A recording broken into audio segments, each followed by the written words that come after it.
All right, y'all. All right. I'm getting there. Whew.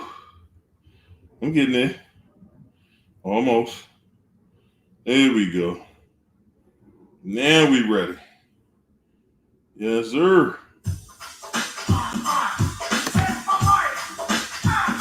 Check the check. I said check the check. Check, check. What's going on, good people? As soon as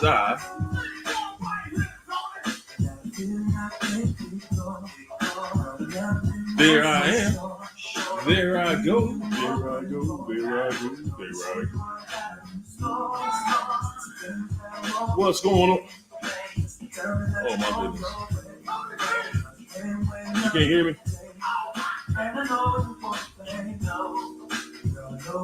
Uh-oh. Oh, you can't hear yourself? You do? You don't? You might? You could? Hey guys. What is going on? Hey, I'm trying to see these tickets from the back, okay? I don't know what she got going on today. What's going on, China? Huh? I got it together. Happy Friday, everybody. How y'all feeling here this evening? Is everybody all right? Okay. Well, y'all know what we're here for. Ready or not. Yeah. Hit the like button as you come on in. Share some likes. And happy Friday, everybody. Yeah. What's going on? China got a ring in her nose tonight, y'all. What is going on? But we're just seeing a whole new China up in here. I ain't mad at you though. I ain't mad at you. Hey, that got something to do with me, not a man. All right, all right. You know, it's a beautiful thing. Add to the aesthetics. It's time for the roll call, y'all. Mo Retta. What's up, Donna Cunningham? Value Val in here on a Friday. Is that you, Honeybee Lee? Come on in here, Honeybee Lee. My main man, Will Howard. David Alexander came through, ladies and gentlemen. You Beth Mikey. Is that Karen over there creeping through the side door? Mm-hmm. What's up, Kay? I see you. Andrew Davis. Latino. Lady T in the house. What's up, Trisha? Is that Merle? Hey, Merle. What's how you feel? Eat it. How you feel, eat it? What's up, Kay? Janet Cross. Say what you gotta say, Janet.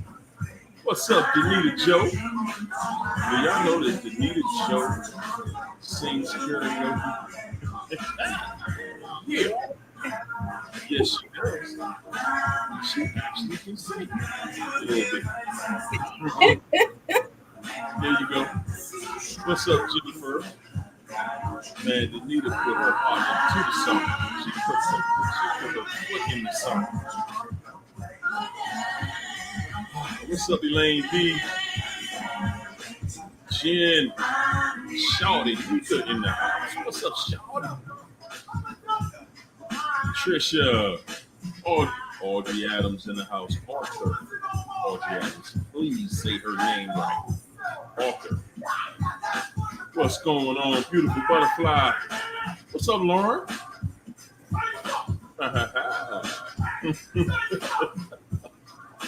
What is going on? What you mean, y'all?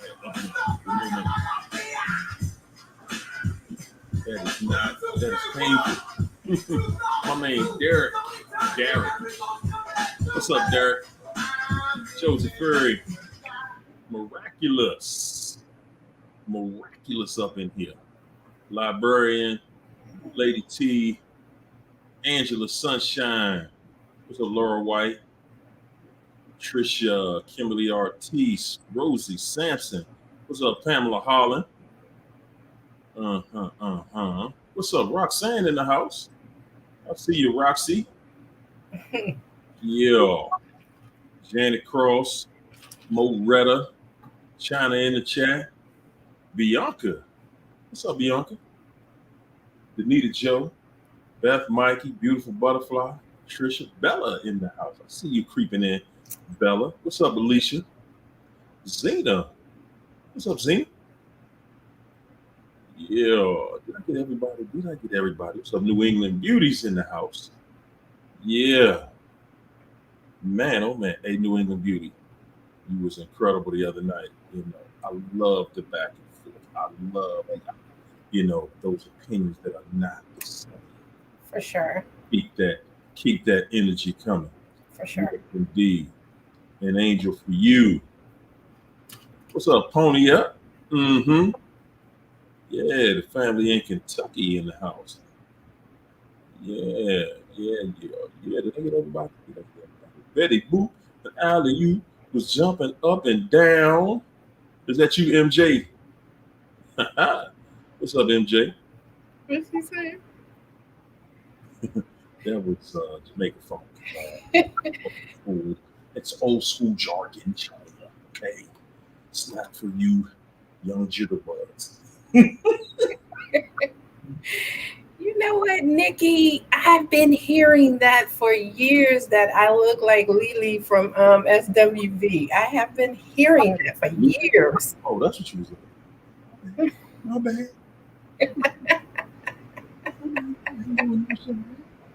Hey, y'all, talk to China tonight, y'all. Cream in the house. What's going on, everybody? Come on in here. Reconcile. Oh, I sent it to your email. I'm gonna put it in the chat now. I'll put it in the chat real quick. Okay. Thank you, Nikki. There you go. I just put it in there again, just for you. There you go. Value Val. D is blessed. Asana Karima. What's going on? What's up, Lillian? Lady Virgo in the house. Yes, indeed. Yes, indeed. Yes, indeed. He can't tan. David there, man. Nikki Wu in the house. Yeah. All right, I think I got everybody. Everybody came in late. Hit the like button. So that's how it started. So we don't know who's saying. Said it. And I see Kamita came through. Is that you, Shaw? What did it do? Thanks, guys. Dude, Keisha, come on. I just put it in there again for you. You ain't see it? Come on, man. It was just for you. Come on, Keisha. Come on, man. Talk to him. How was everybody's week? Everybody had a good week? There you go. Yeah. There you go. Yeah, we got some fish grease up here. Hey, yo. Yeah, we're gonna put some fish grease. Hey, beautiful. Yeah. Hello. Can everybody hear me? I got new headphones, so it's not like. I still truck with you. You know, I like your hair. Thank you. It's all good though. You go tonight. Yes, you are. So, without any further ado, I got my co-host in here this evening, man. We ready to light this camp up. Y'all ready, ladies? Yes, sir. Yes.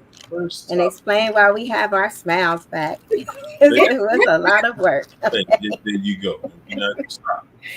Yeah. So, all right. So we're gonna start tonight's session with a story that's just so common for all of us. Yeah. The Narc showed us who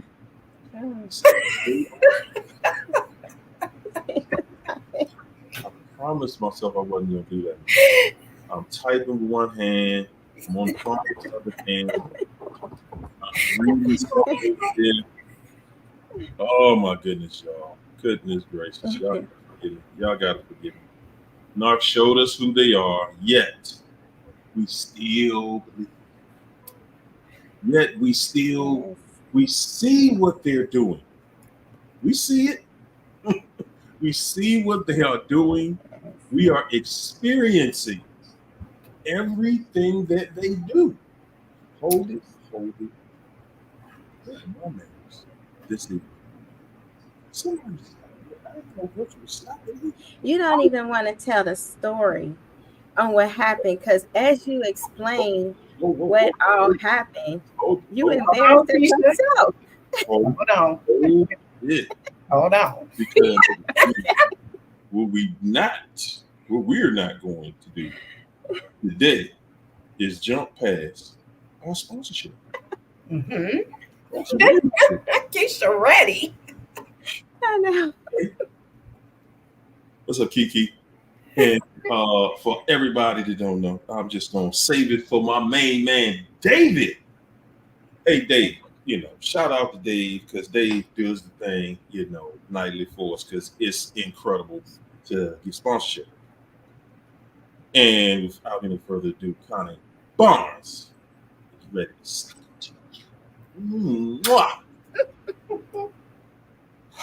Okay. All right. Now we can proceed. Now we can proceed to getting what they need. Okay. We knew it. Yeah. We knew it. We saw it. We lived it. We experienced it. For sure. We saw it with our own eyes. Ladies, tonight I want to talk about what we see right in front of us. We see it with our own eyes. And yet, there is a voice somewhere. I'm not going to say it's in our head, but there is a voice somewhere that's telling us, you can trust them this time. You can. This time they really are sorry. This time they're not saying it because it's still a narc. But something in our minds is telling. Is it in our minds, or is it just that little thing on your shoulder? What is it that is telling us that we can trust them this time? What is it? Y'all, come on, ladies, jump in. I think it's more so because we see the relationship that we want and not the one that we have. And so that's why we're able to overlook certain things and put up with certain things, because we're looking at what we were told that we were going to have. And so that's what we're looking forward to. And we keep pushing and pushing and pushing for a dream. Great assessment. Great assessment. Come on, Keisha, what's your thoughts? I mean, we pretty much just we become as delusional as they are. Like, we start deluding ourselves, because you have this splitness and this familiarity that's similar to the push-pull that you had from, probably narcissistic family or caregivers or people that you trusted. And because that's familiar, once they do the shock and the shake-up, it's like a lot of times a person can default to that imprint, which, I mean, it's a lot of spiritual components to that, but you'll start deluding yourself. You'll start lying to yourself, and you'll start believing those lies, similar to what the narcissists do, because that demonic exchange does take place. Like, once you have the act, the intercourse and stuff, there's an exchange spiritually that happens. So their mental torment, which is self-delusion, also becomes your mental torment, which is self-delusion. And so you can't put it into a context where it makes sense, because it's narc land. It's like fantasy island. Nothing makes sense there. Yeah. Like, you're doing things and you're doing these patterns that didn't make sense. Just like when abusive parents stayed together, that didn't make sense. Or when incest was going on, that didn't make sense. So not making sense or chaos is familiar in some settings, and they just kind of go with it, roll with the punches, put on that fake self. They split themselves.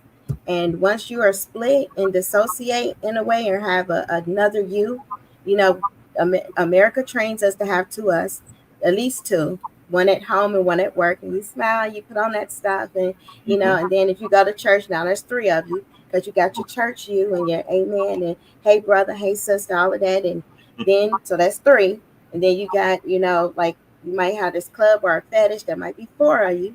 So you already kind of working with multiple different identities or personalities of yourself. So you can kind of hang in there for that fantasy illusion, that thing that you made, that commitment or saying when you was a child, I'm not going to be like my parents. I'm going to keep my marriage together. I'm going to have my children raised by their parents. So because you made those agreements, got with the devil, now it's like about 4 or 5 of you walking around. Man, that was an excellent assessment. Can I shout out Lillian Mercer? Wow, thanks for super chat, Lillian. And also Zena Powell. Thank you guys for super chat. Zena said, I'm just going with Lillian Mercer just did. It is share the love, spread the love. Yes, indeed. Thanks for the love, ladies. So I happen to agree with both of your answers tonight, guys. I mean, and that is the functional purpose of this, guys. It's about attacking this monster from all angles, because this is what the narc did to us. Yeah. Attacked us with different personalities, and we're so busy looking for that other personality. When am I gonna get that one that was, that was acting right back? That and you every day you going out here and you see, because what we see visually is one person. So we know that person was in there at some point. We saw it. I saw you, and I know you're in there. Okay, yeah. I know you're in there. So I'm looking for that again. I'm looking for that again. I want that. So we'll find ourselves putting up with all kinds of craziness daily, because we're looking for that person. Oh, not the crazy one. No, not the bipolar one. No, not the fake church one. Definitely not the gaslighter. Where is the one that pretended to love me? Yeah, that's the one. That's the you I'm looking for. And I know you was pretending, but I'm cool with it. Come on, that's the one I want. And we can sit there. We will stay in that pile of soft running doodle until we can't smell it no more. We will sit there and wait and wait and be patient and be the bigger person to be, and then we will overlook. We're going to be the forgiver. We're going to rebuild everything they destroyed. Yeah. Because we want our person back. We want to be, I want to be able to see you again. I know you showed me who you are. Okay? But I want that part of you. I just want that little bit, I just want that slither of you. And the narc is saying, hey, that person only exists for a time. Okay? You don't get to hang with that person anymore. That's just at the beginning. Go ahead. No, go ahead. Let us not forget that the reason that we still believe that it's in them, because we see how they treat other people. And then we think we are the problem, and that it's still in them. It's just us. And so now we're fighting. I found myself begging to be treated like a coworker, because I know the coworker was being treated better than I was. And so that's the delusion that you're still living in, is that that person is still that person, but you are the problem. And you're fighting for that treatment and constantly trying to change yourself until there's nothing to change. And then you realize it's not me, it's them. I'm just not going to get it. They just not going to give it to me. But still you sit in that situation. I don't know why we do it. We see that it's never going to change, but we still sit there in that delusion, looking at what we want and not what's in front of us. And I'm glad you said that part about, hey, treat me like you treat your coworkers. Treat me like you treat them people that your fake friends or anybody else, but don't treat me the way you treat me. Please. Treat me like anybody except the way you treat me. Okay? I know exactly what part of the house that room is in. Okay? Because I've been there too many times where I'm sitting there saying, wow, like, damn, I wish I was, I wish, and guys, a lot of us, which one of us didn't want to be the new supply? You treat me like you treat the new supply, man. Can I get some of that, please? Some of that make pretend you love me, want to talk to me all night, want to talk it through, want to be honest, want to pour your heart out, and yeah. Can you please reintroduce me to that person? And the answer is always overwhelming. You already met that person. That person is temporary. Yeah. Okay? You get that person from the first day all the way up to day 67. Yep. And really what you get is the best you. Like you fell in love with you. The new supply is falling in love with you. They don't have anything in them but wickedness and evil. And they don't, like, they mirrored you. It's like Jeepers Creepers. Remember that movie Jeepers Creepers? He would come out for a season, right? And just collect body parts, like, I like your eyes, I like your skin or whatever. And he might let them live a little bit longer than the other ones because he wanted something from them. That's the narcissist. Jeepers Creepers. That's them. What good intelligence you have, what good counseling skills you have, or what good conversation you have. And they want to eat all of that up. They're not listening to you. They're absorbing you. And so they're draining your supply, draining your essence. This is essence. They have energy swappers and everything. There's people who can sit there and drain you. So now you're looking older, you're gaining, well, you're not even yourself anymore, and they're vibrant, and they're draining all of your characteristics, your funniness. So when you see them interacting with all these other people, the mask that they have is you, and they put you on, and they're you in front of the people, the you that you missed because you were liking yourself before you met them, and then next thing you know, you're trying to get you back from them. All the while, it's all like magic. It's an illusion because you are still you. You just don't know that because they're constantly soul ciphering you, and that's what's happening. You seeing you in the relationship. They take you while you're in it, and they take you when they move on. And I was thinking about when CJ was on here, and he gave that police analysis. And I really, related to that because when I be out here trying to figure these people out, the reason why y'all still see me on Mondays and Wednesdays is because I have to come in here to stay grounded. Because either I'm going to fall or I'm going to end up like them. So I come in here to stay grounded dealing with these people.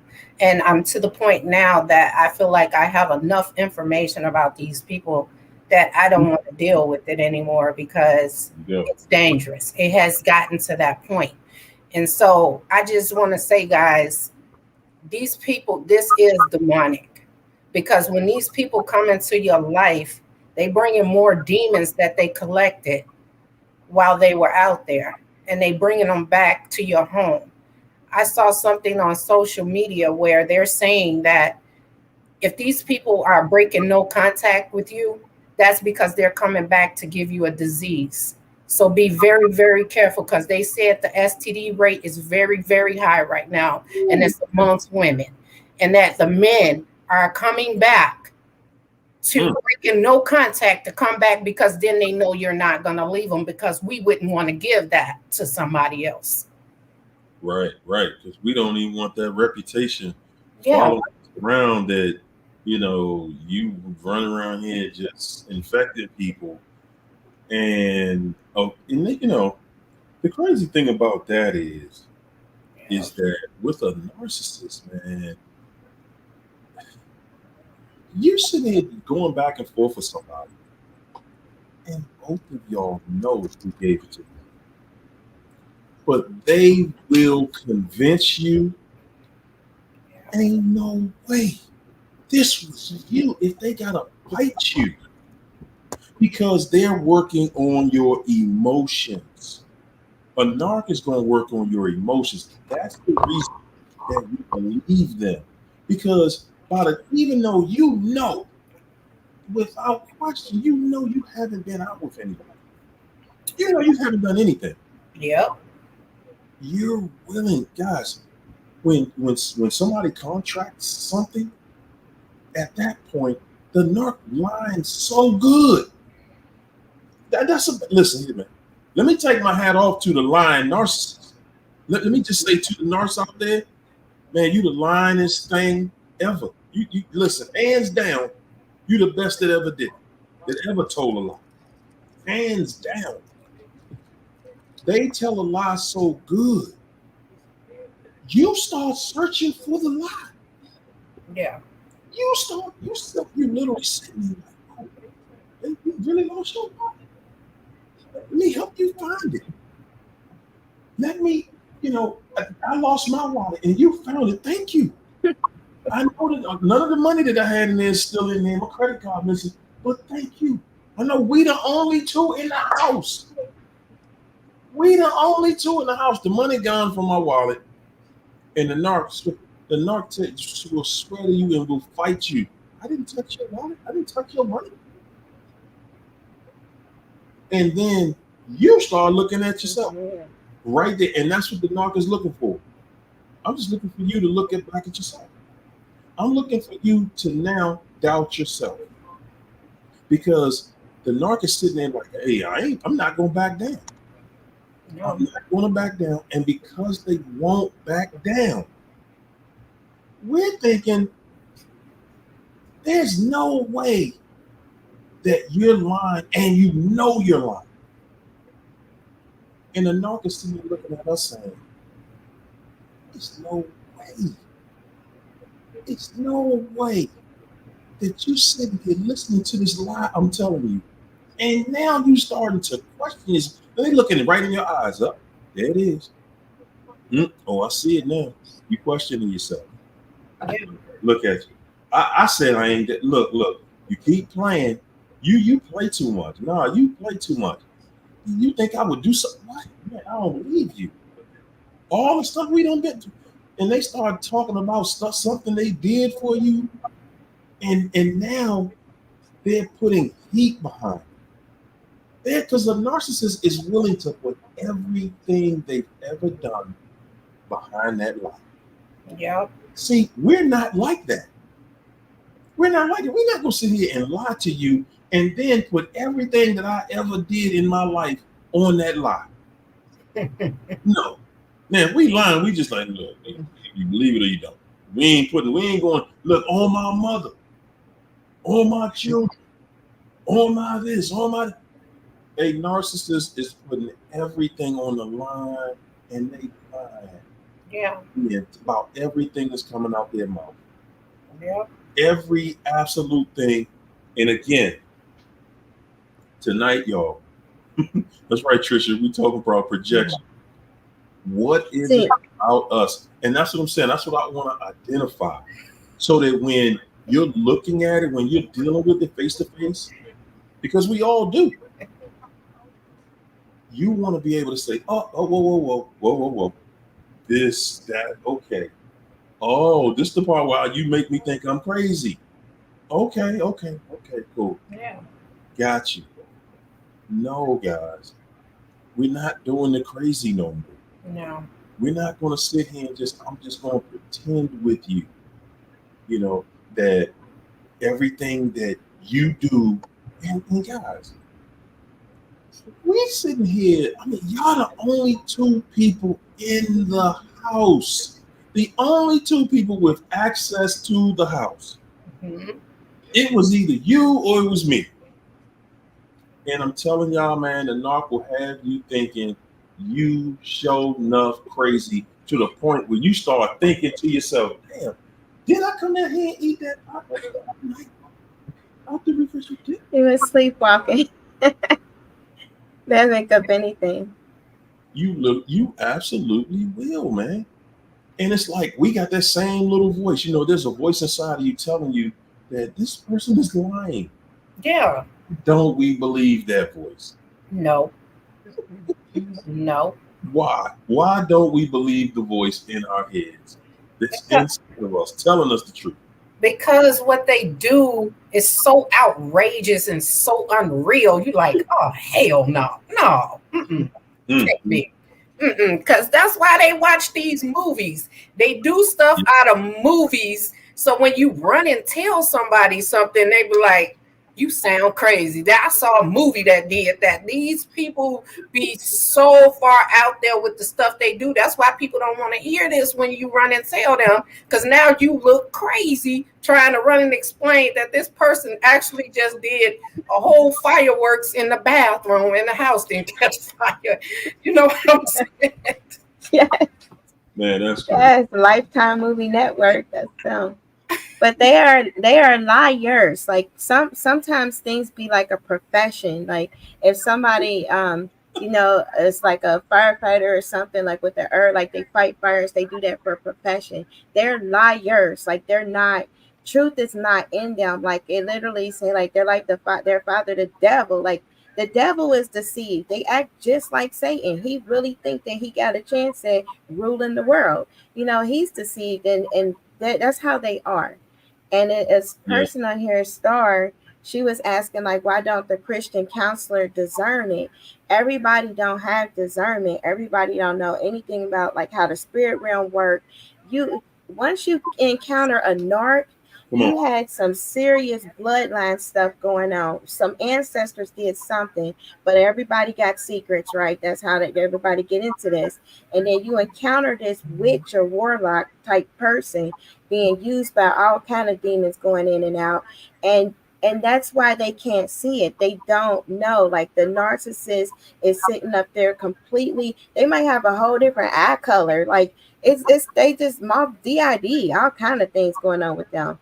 Multiple personalities, that's what they would call it, but it's multiple demonalities. But they sitting up there with a straight face, and they can cry, play victim. They can really work on a person's emotion.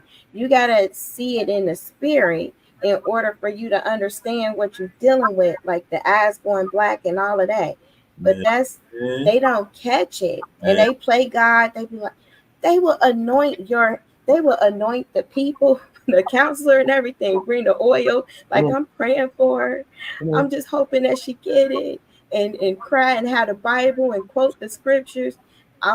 It's all crazy. Like it's hollering, it's crazy. Laying hands on you, putting the cross on your forehead. A lot of times you don't even know that pastor right there is he the devil in the church. Yeah. A lot of times, because you would never expect that.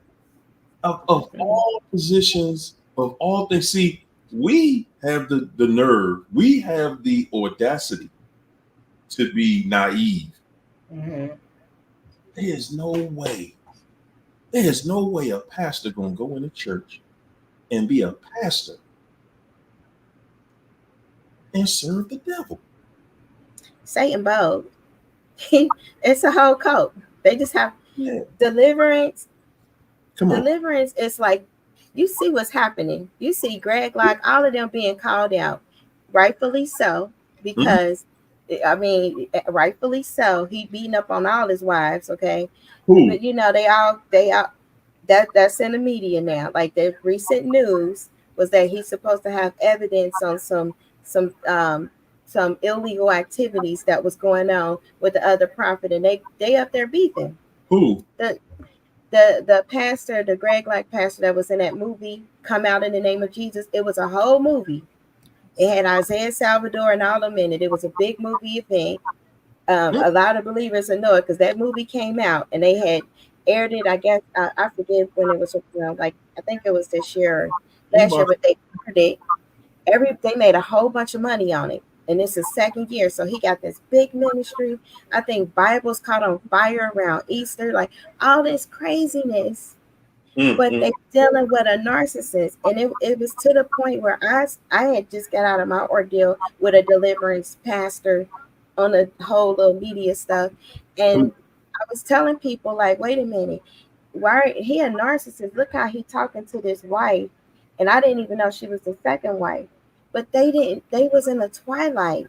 Like, no, he's casting out demons. He's so anointed. The demons are his friends.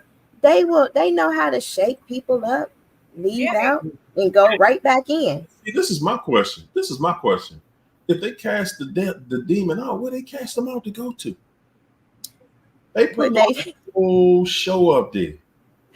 That demons ain't coming out of nobody. What they doing is straight witchcraft. They putting demons in people, like witchcraft right in front of you, and you don't even know what's going on.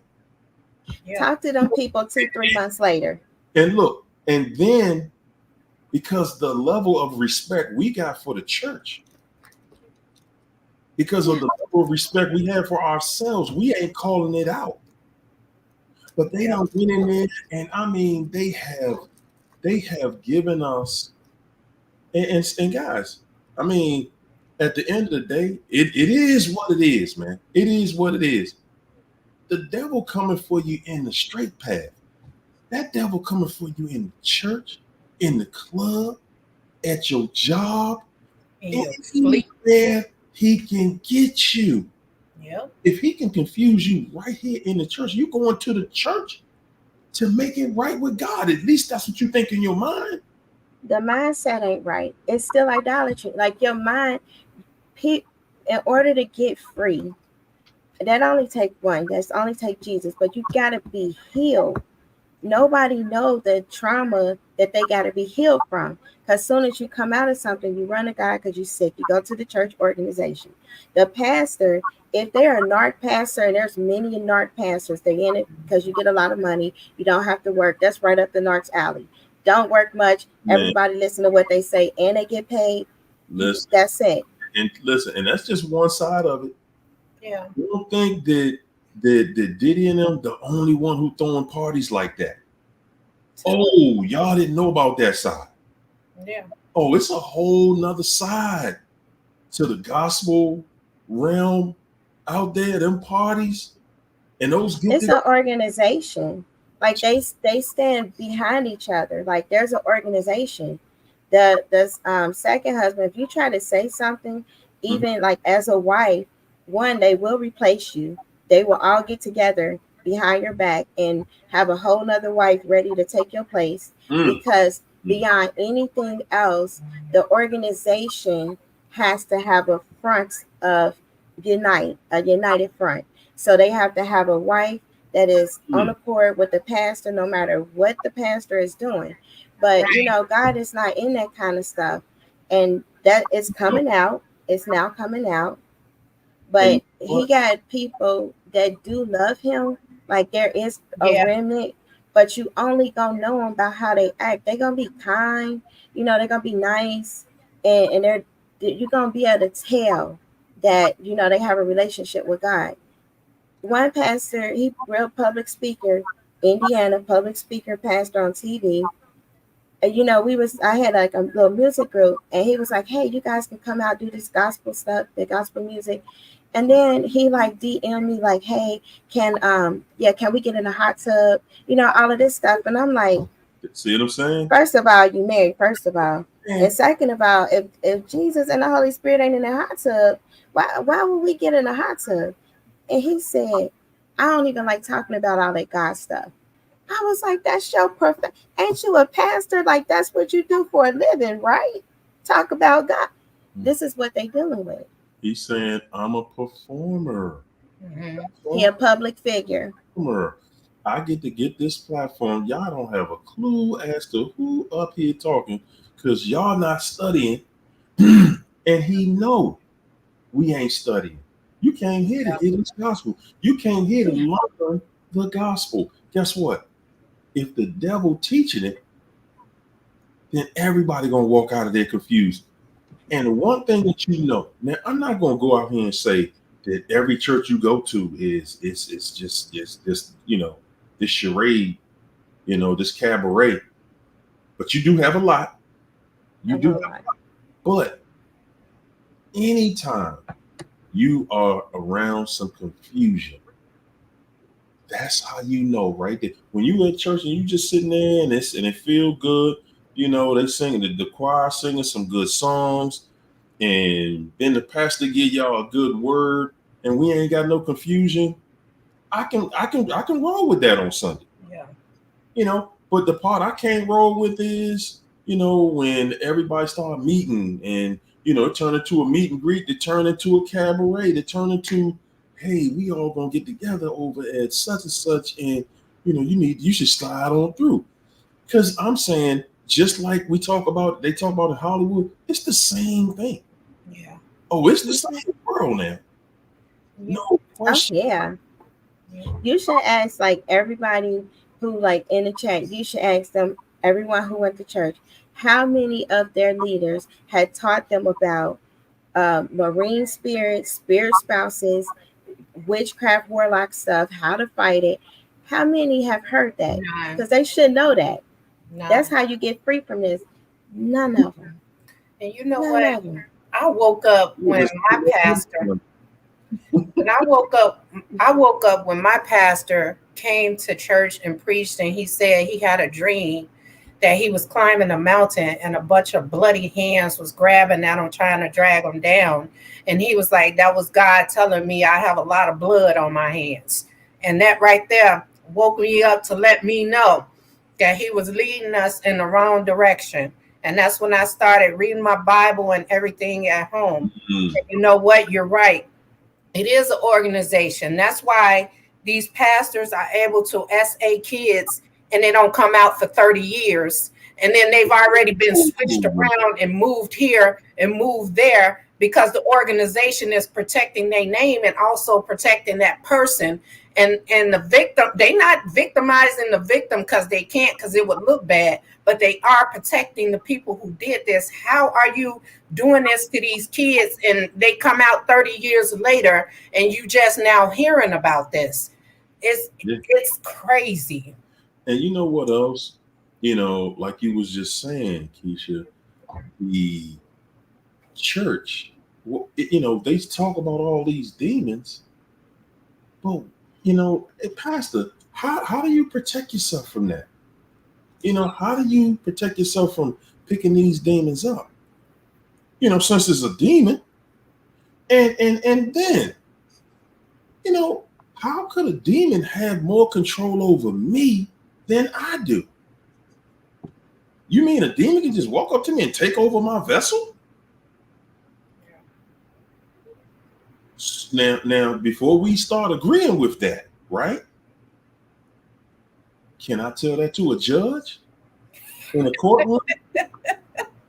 The judges know. Be able to make it. It can't just make sense in church. It got to be able to make sense in the real world too. Can I go to the bank and say, "Hey, man, this demon ain't let me get out the bed this month. I can't pay none of these bills." Yeah. That's why people were sent the narcissist. We really like kind of sugarcoat what they do, even though they're evil. This name narcissism, it sounds pleasant. You dealing with a whole witch and a whole warlock. Okay, some of them. It was a lady. Huh? This devil is nothing. Listen, if you expose it, he is nothing. The devil is nothing when exposed. This is just another name. And all narcissism did was give this joker another spin around the block. Yep.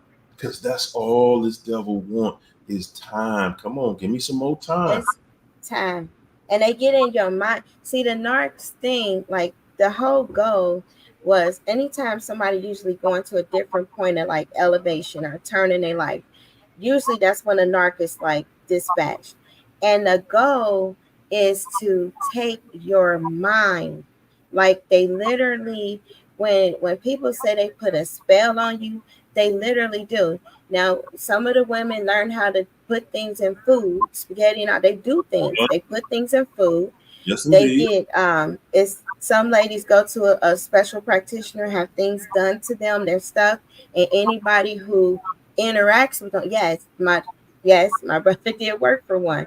She actually she had a vagina store, and anyone she does some things, and she do voodoo, whatever she do, but all the neighborhood girls was going there, and they dudes was in the twilight. So you got this stuff going on in 2024 and all these, this millennium we dealing with. They have these stores and they can put, they do things, crystals, all of that is involved. And a guy literally will be bewitched. Like they don't know why they're so obsessed with this person, because there's nothing when they think clear that will keep them with them. But because of that little enchantment spells and all of that they did, once they interacted, they got their soul. They got a piece of their mind. And that the church should, I ain't gonna say the church, but God got to set them free. But the church should be talking about this. So when guys come in there like, man, I'm losing my mind over this girl, they can help them. And I'm saying, see, that's what we're trying to get to right there. Christina said it's called spirit cooking. Guys, that's what I'm saying. This is what we trying to figure out, because we walking around here just walking in the walls and trying to figure what would make somebody do something that's evil, what would make somebody be this unpleasant, what would make somebody just lie, cheat, distort, gaslight, and just repeat this every day. What's behind this? And I'm saying, ladies and gentlemen, we see it, but we just don't believe it. It's right in our faces and we don't believe it. We don't sit back and just think, wow. So, and I'm going to say this, I'm going to give this illustration. When Satan was in heaven, him and the rest of the angels in heaven, none of the angels knew he a devil, because they all saw each other as the same. We're all angels. The good angels, they never thought that these other angels are going to break away and betray. Everybody here looks the same. So how would you know? And that's the exact same deal that we're dealing with on a daily basis, guys. Spiritual warfare. If you cannot identify your enemy, then you do not know how to fight the war. You cannot win a war if you don't know who your enemy is. You can't. And that's why you give it to God, because he will fight the invisible war for you.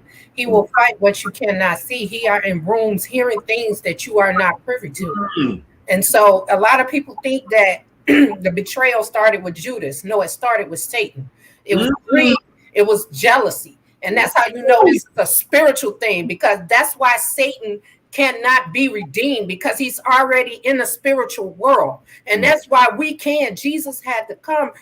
Innocent blood had to be shed for us to be able to get to heaven when we die.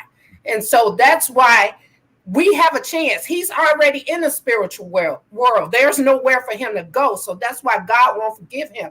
Y'all don't understand. These people that we are dealing with, they are a host. He's in these people. They are a host. Y'all said pray for them, forgive them. You can't do none of that, because God has turned his back on these people. They know to go to God, but they won't, because they think they God. So why do they feel like they should have to go to somebody that they think they greater and mightier than anyway? Come on. Go ahead with that. Get that.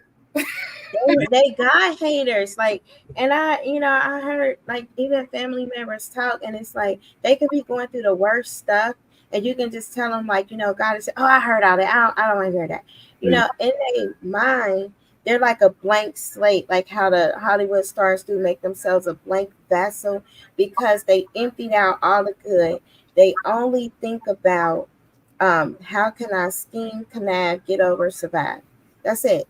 Scheme, connive, get over, survive. That's it. Love, all of that is not, they don't, the way that a person would have, everything's perverted in the demonic kingdom. So even Mm. intimacy, or what we would consider like intercourse, for a normal or human, a human, that would be like something that bring you closer, like intimacy. They are checked out. Like a demon literally is having intercourse with you when you're with them. They're checked out. They don't remember it. Come on. If you talk to a narcissist, it's never one that they would say, oh, I remember being with that person. They was like that, unless they telling a fictitious story. But on a day to day, they don't remember that stuff. They got fetishes. They don't have intimacy. It's fetishes. They either want to, try to buy or and this and that and the other, but it's only used to see how much they can get from somebody else. If I do it this way, I'm gonna get about 400 from this person. I can get like 600 from that person, 800 if I do a little this. That's it. They don't. It's never about human connection. No. It's not there. No. So one thing that I recognize about intimacy with a narcissist, the reason that we want it so much more is because it's kind of like you woke up and you starving and you just had some rice cakes or some cardboard to eat, a pile of shredded cardboard. There is nothing nutritious in it. There's nothing in that that's going to cure your hunger. If anything, it's just going to make you sick. But it's definitely going to, if you try to eat it, you're still going to want more and more. And that's what the intimacy is like with a narc. You're going to want more because, see, we're natural creatures. Okay, we understand that, hey, nature is calling. I need somebody touching all on me, just like the way I like it. A narcissist is looking at that, and the narcissist is saying, yeah, I'm going to touch on you a little bit. I ain't gonna give you everything you want, but you gonna get a little bit. Mm-hmm.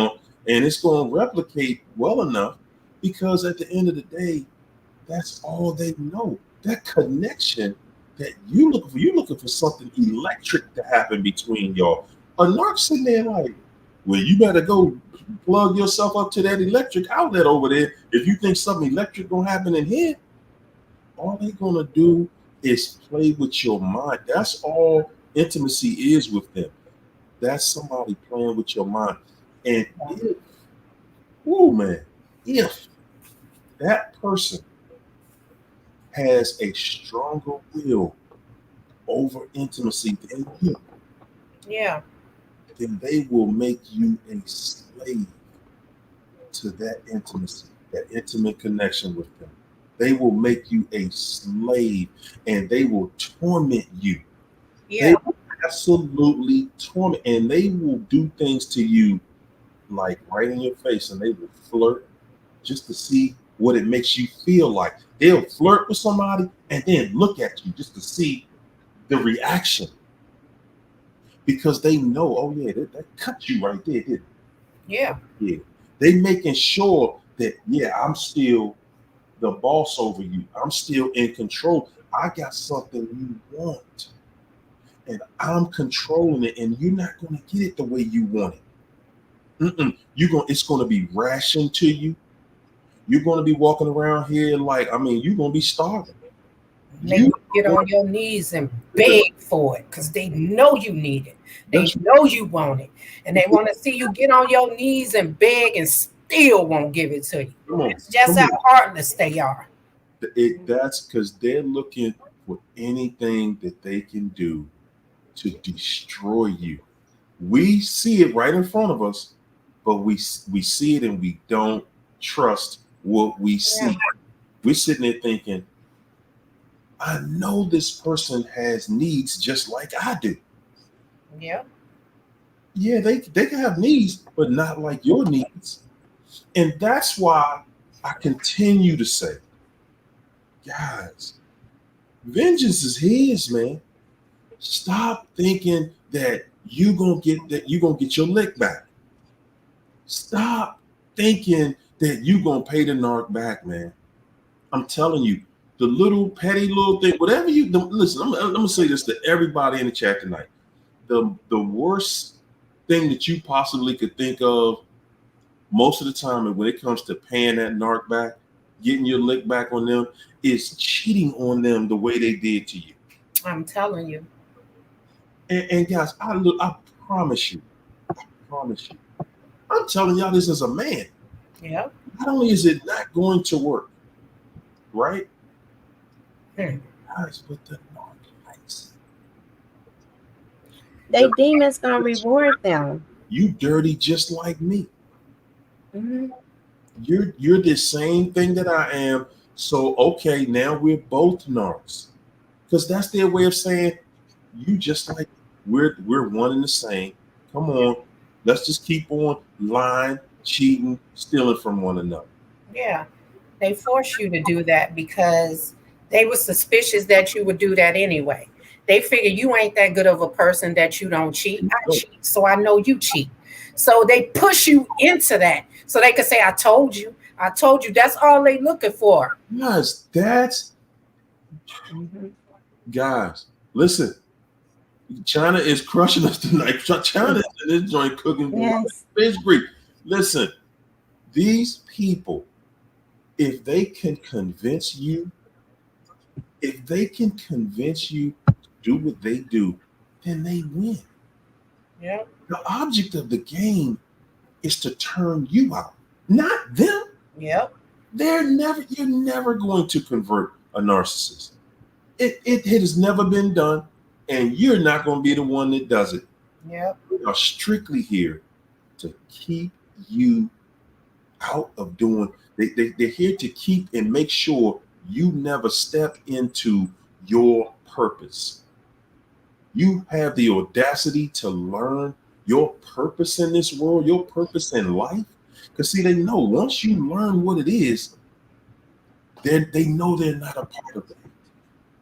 They know that there's no way that you know your purpose in life and you still dealing with me. There's no way you know yourself or your purpose, and you're still dealing with another. They know that part. They're saying, hey, guess what? As long as we're talking, hey, you know what, baby? I know it's over, but let's be friends. Yeah. Let's at least be amicable. You know, we can still speak. We ain't got to be nothing extra, this, that, or whatever. You know, we can even go out to lunch sometime. Guys, if you let that door stay cracked, they coming back. It ain't a soul on this planet that can deal with the devil and stay there and not want to leave. The new supply, I told y'all, man, the new supply envies you.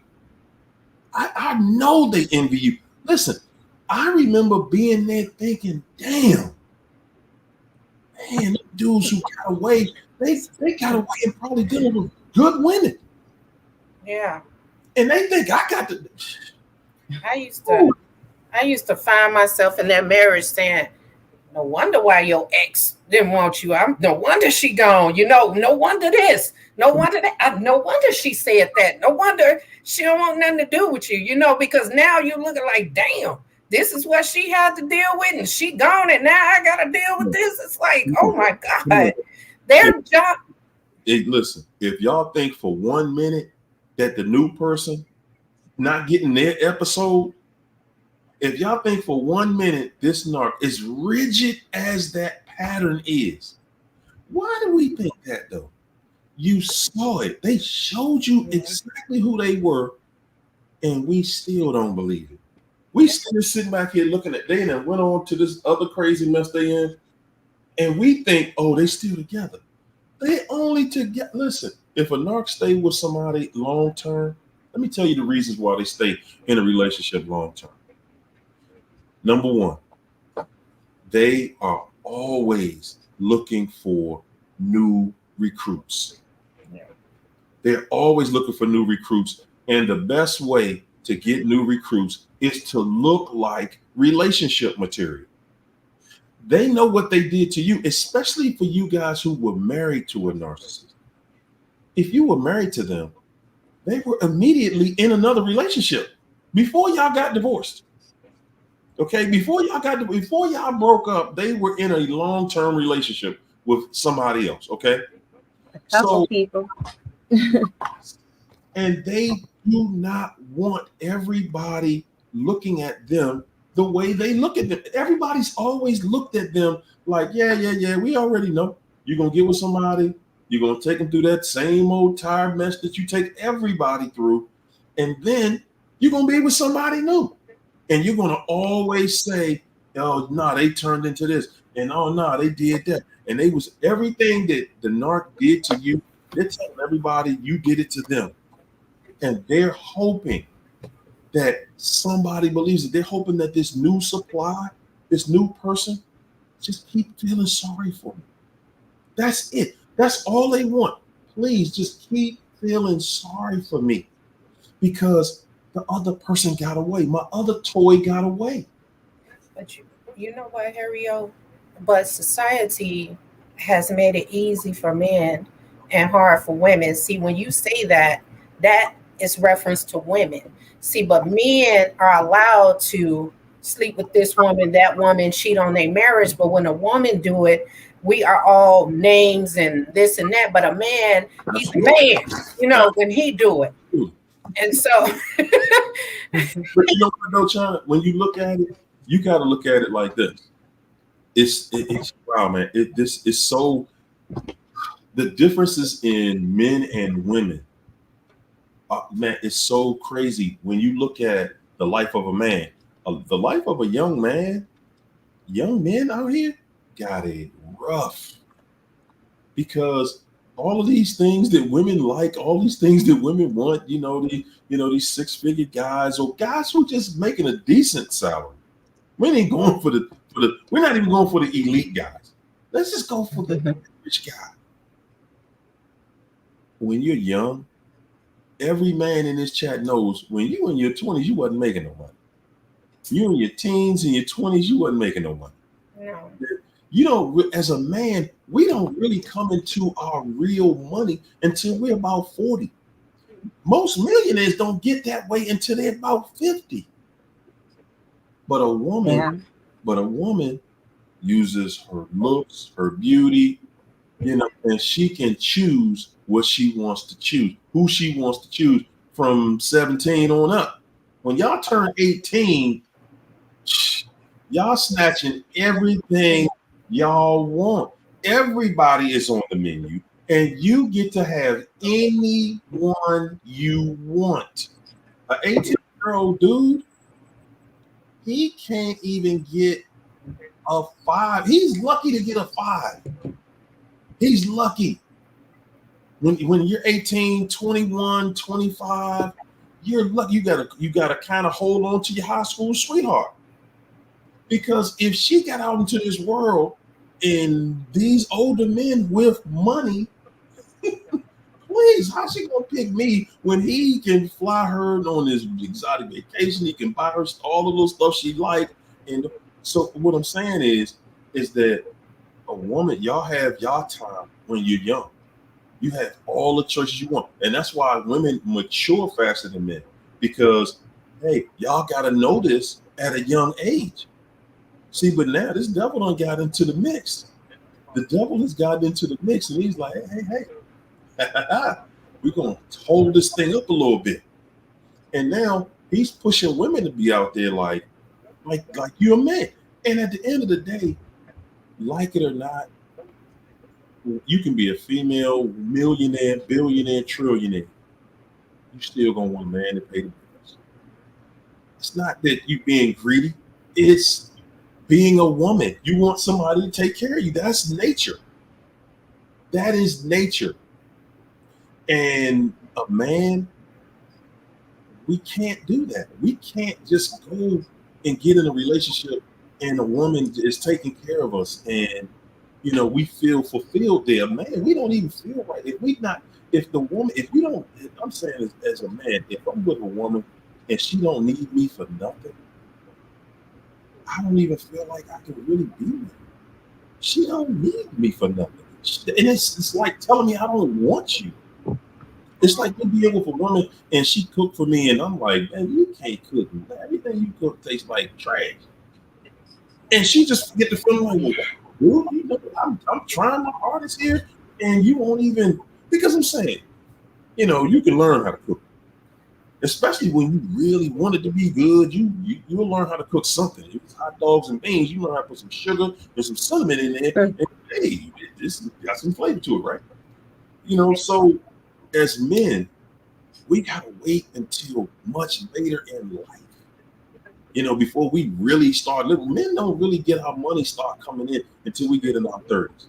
That's when we kind of see. That's the thing now. Like you got man, you got bands. Bands is BAN. BA put the N together. Bands. That's what a lot of women deal with these narcopaths. These bands. These BA. That's what we dealing with. That's not a man. It's a band. So they will sit around, not work and all of that stuff. So the women, can kind of work and do all of that. But the way that the enemy got everybody tricked is one, covetousness. That's a whole commandment there. Thou shalt not covet. And wanting Satan got 3 go-tos. And this is any narc, all of that's going to act with these 3 things. The lust of the eyes. They look good. Oh, look what I see. Da da da da da. That's how he gonna entice. Lust of the flesh. They feel good. My emotions. All of this stuff. And pride of life. Success. All of that is Satan's domain. That's of the world. Anybody who about that life, if that's what they're talking about, they're conditioned. And so you can't really expect a God-sustained life with that mentality because the foundation is set up with those principles that Satan controls. Lust of the eyes, lust of the flesh, pride of life. Our brokenness because of trauma, probably having dysfunctional family, parents, and all of that, it didn't teach us that. Like I know I had a narc mom. That's not taught. It's like you mess with somebody 3 months, and if you wait 3 months before you sleep with them, they're not a whore. That's craziness. But it's like when you don't grow up with those principles, and then you get conditioned in the world, and you fall into this trap of brokenness or not being good enough.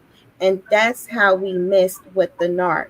We knew the narc went ziggity boo after probably date 1 or 2, but we felt like, well, shoot, who are we to judge? We got some flaws in us. We kind of broke. And then there's a connection, what they call a traumatic bond, but it's a demonic bond. But you broke, they broken on the inside, so you're not going to judge them. You're going to have that pity because you would want somebody to do that for you. Yeah. It's like do for them as they would do for you. That's how that demonic connection stay for so long. But that's all it is. Once you start healing, separate, go no contact. Don't try to work it out with these people. It's not going to work.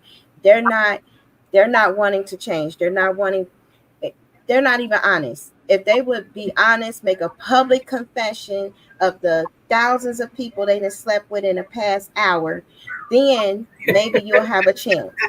But they're not honest. They're not going to do that. So you don't have a chance. You won't have a chance. They will confess all of that. But look, you realistically on that confession though.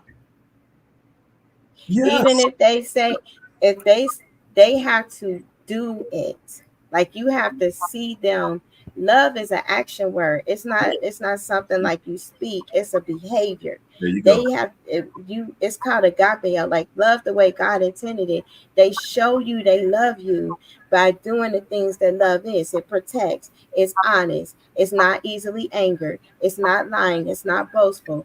That all of the stuff that Corinthians say love is, 1 Corinthians 13, the narc does the opposite. They rude. They get mad at everything.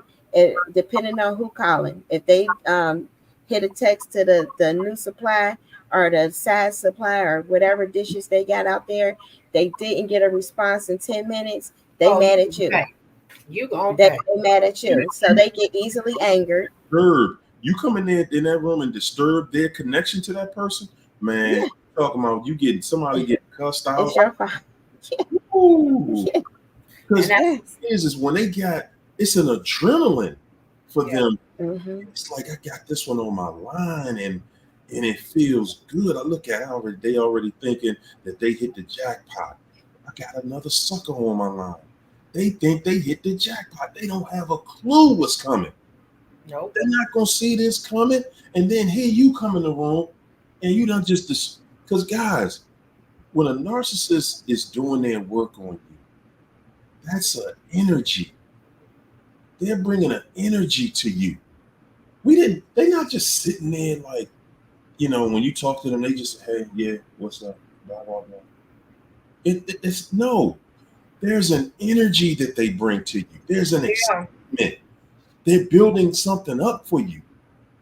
And as they build it, you anticipate, oh man, look at this, man. We're working together, we building this up. Oh, I can't wait till everything unfolds. And we really gonna have something nice. In our minds, we're building up to something bigger, something great. Yeah. The whole time you don't even know. No, you digging a ditch. You don't even know what's about to come to you. But you know what? A lot of people think they go over there and they happy. No, they're not happy because they had to, how they work is them emotionally detaching to you because they emotionally attaching to somebody else. And you can't do that.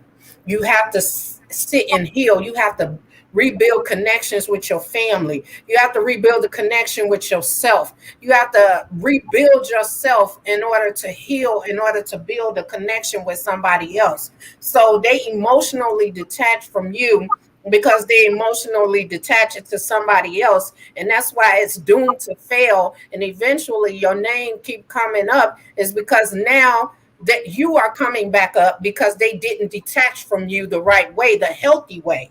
And so now they're thinking about you all the time, bringing your name up because now this newness has wore off with this other person. And that's why I always tell y'all, once they go over there, shut that door.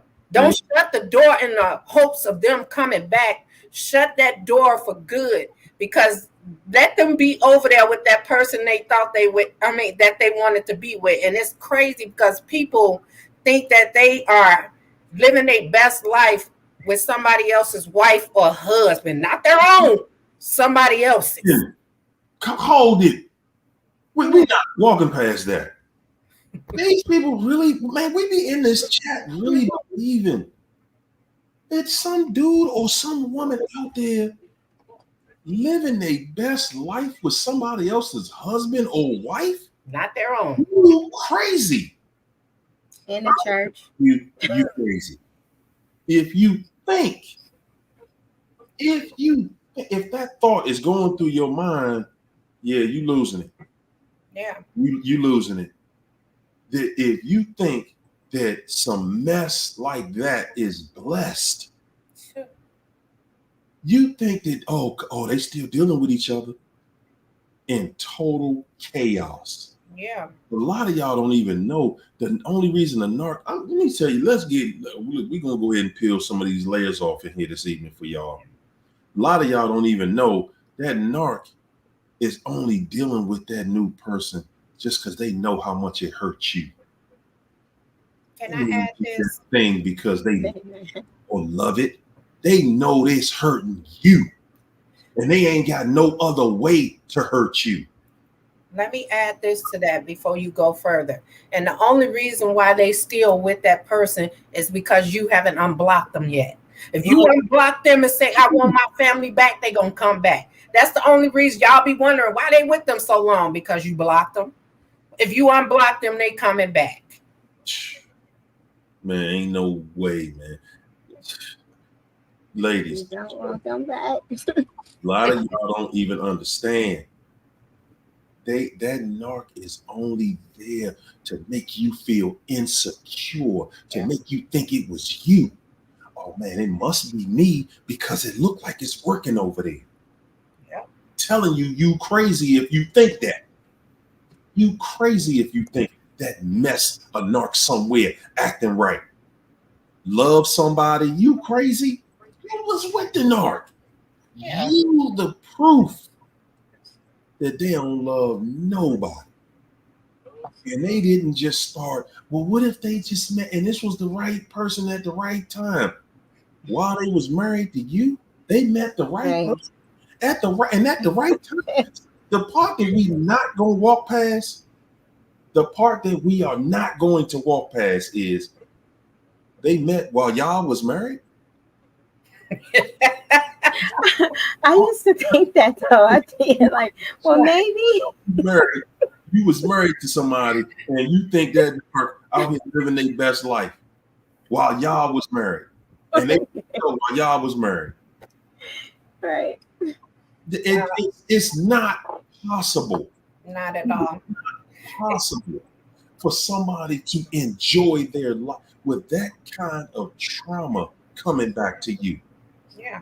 You losing your mind if you think that somebody out here doing the worst thing that they could possibly. We're talking about a covenant. Now listen, if you don't believe in God and you don't believe in marriage and nothing else, then why your heart broken? That's what I want to know, because you don't even believe in love in the first place. How is your heart broken? In this world, there is a consequence for everything. If you do good, there is a consequence. If you do bad, there is a consequence. Okay? No matter what you do, you treat somebody good, you're going to get something good back. You treat somebody bad, then that's what you're going to get back. But what you're not going to do is think you're going to walk in this chat right here talking this old, my narc, my narc left me and ran off with Sonya and we was married. And they happy than they ever been. They are happy than ever been lie. Because they ain't never been happy. And a narcissist don't even look for the happiness that you're looking for. They don't even know what that is. You ain't never, okay? You're never going to do that. That's never going to happen. It's never going to happen where you go out here and, hey man, look, my spouse just left me and and they just happy and we not even divorced yet. That is not possible. That is not possible. Yeah, I know it hurts us, but that's why they're doing it. Yeah. This people can't figure out no other way to destroy you. This is how they can hurt you, by your insecurity, making you feel insecure, give you this heartbreak, because they know it's hurting you. Sure. Believe it or not, guys, they hurt. Listen, I know y'all gonna think this crazy. They are hurting themselves to hurt you. Yeah. And you know what? Y'all sit there and think because they post all these pictures and stuff that they happy. Man, that'd be old pictures from long time ago. They acting like they happy. And I'm telling you, I just said all this stuff. It was the funniest. That's why I was telling you, Harry, y'all, to do some about text messages, because I have these text messages. I want you to break down with the pictures on how these people triangulate, manipulate, project. It's juicy. It's juicy. But you know what, though? At the same time, China, when we sit here and talk about the pictures, guys, I want y'all to think about this yourself. How many pictures you done lied on? Yeah. You sitting around here smiling and cheesing with this narc, taking pictures with the narc like y'all was happy. You a lie, y'all wasn't happy. Yeah. No.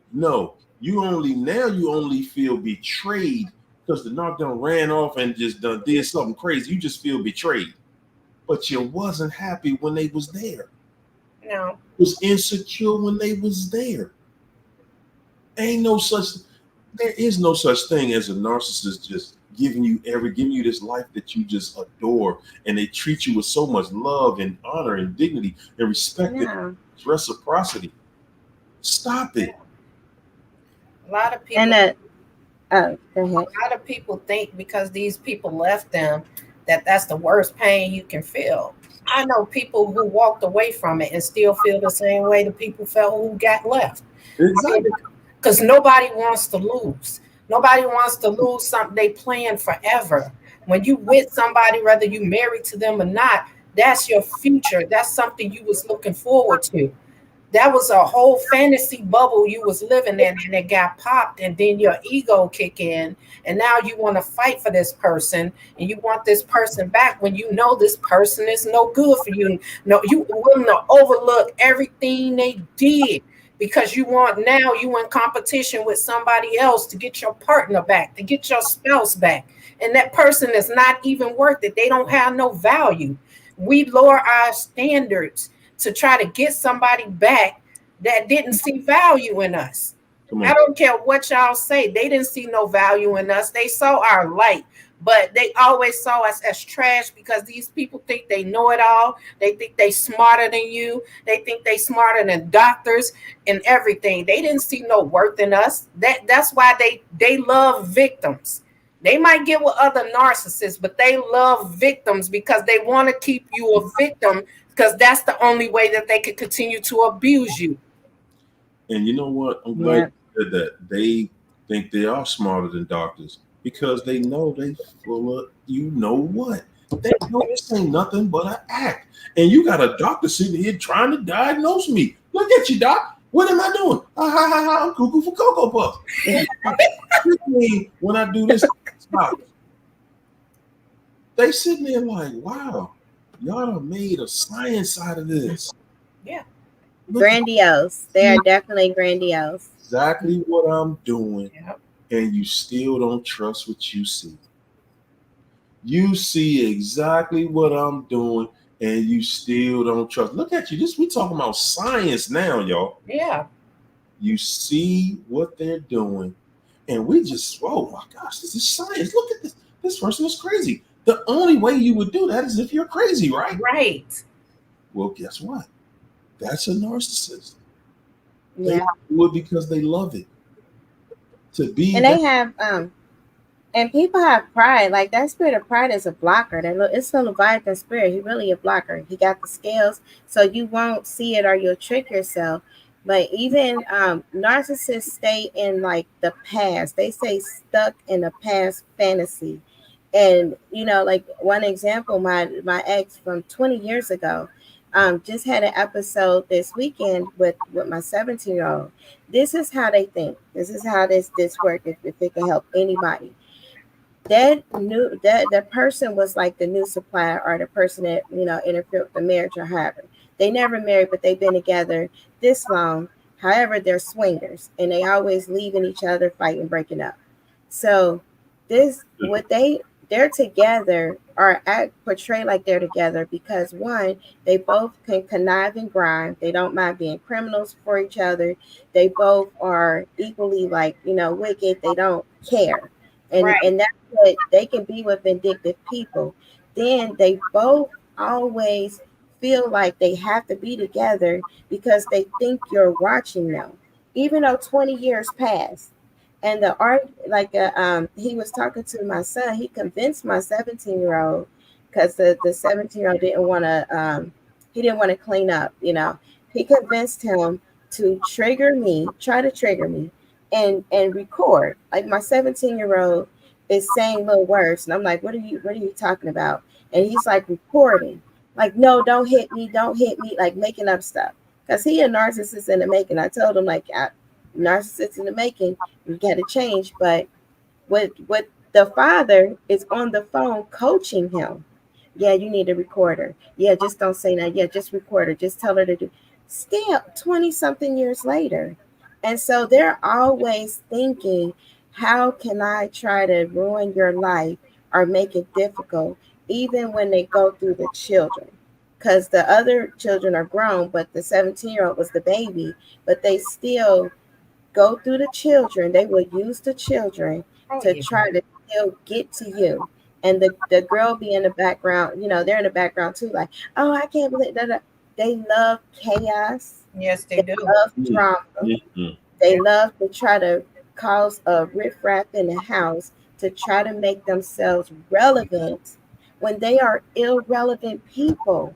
That's what we have to understand, that once we really truly love ourselves, like these people came to us knowing that they wasn't on our level, not saying in a Yeah. pride way, but they are grimy. Like good-hearted people are just kind, nice people.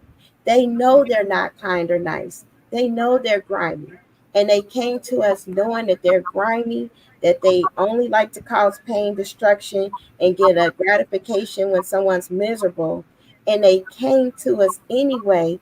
And because we took the bait, we became the most hated for life. You Because know if you can still maintain your kind heart, they hate that because they can never feel that. They can never feel that love and that kindness. And they don't know how you can be that way. Like, how can you smile so much? Or they hate it.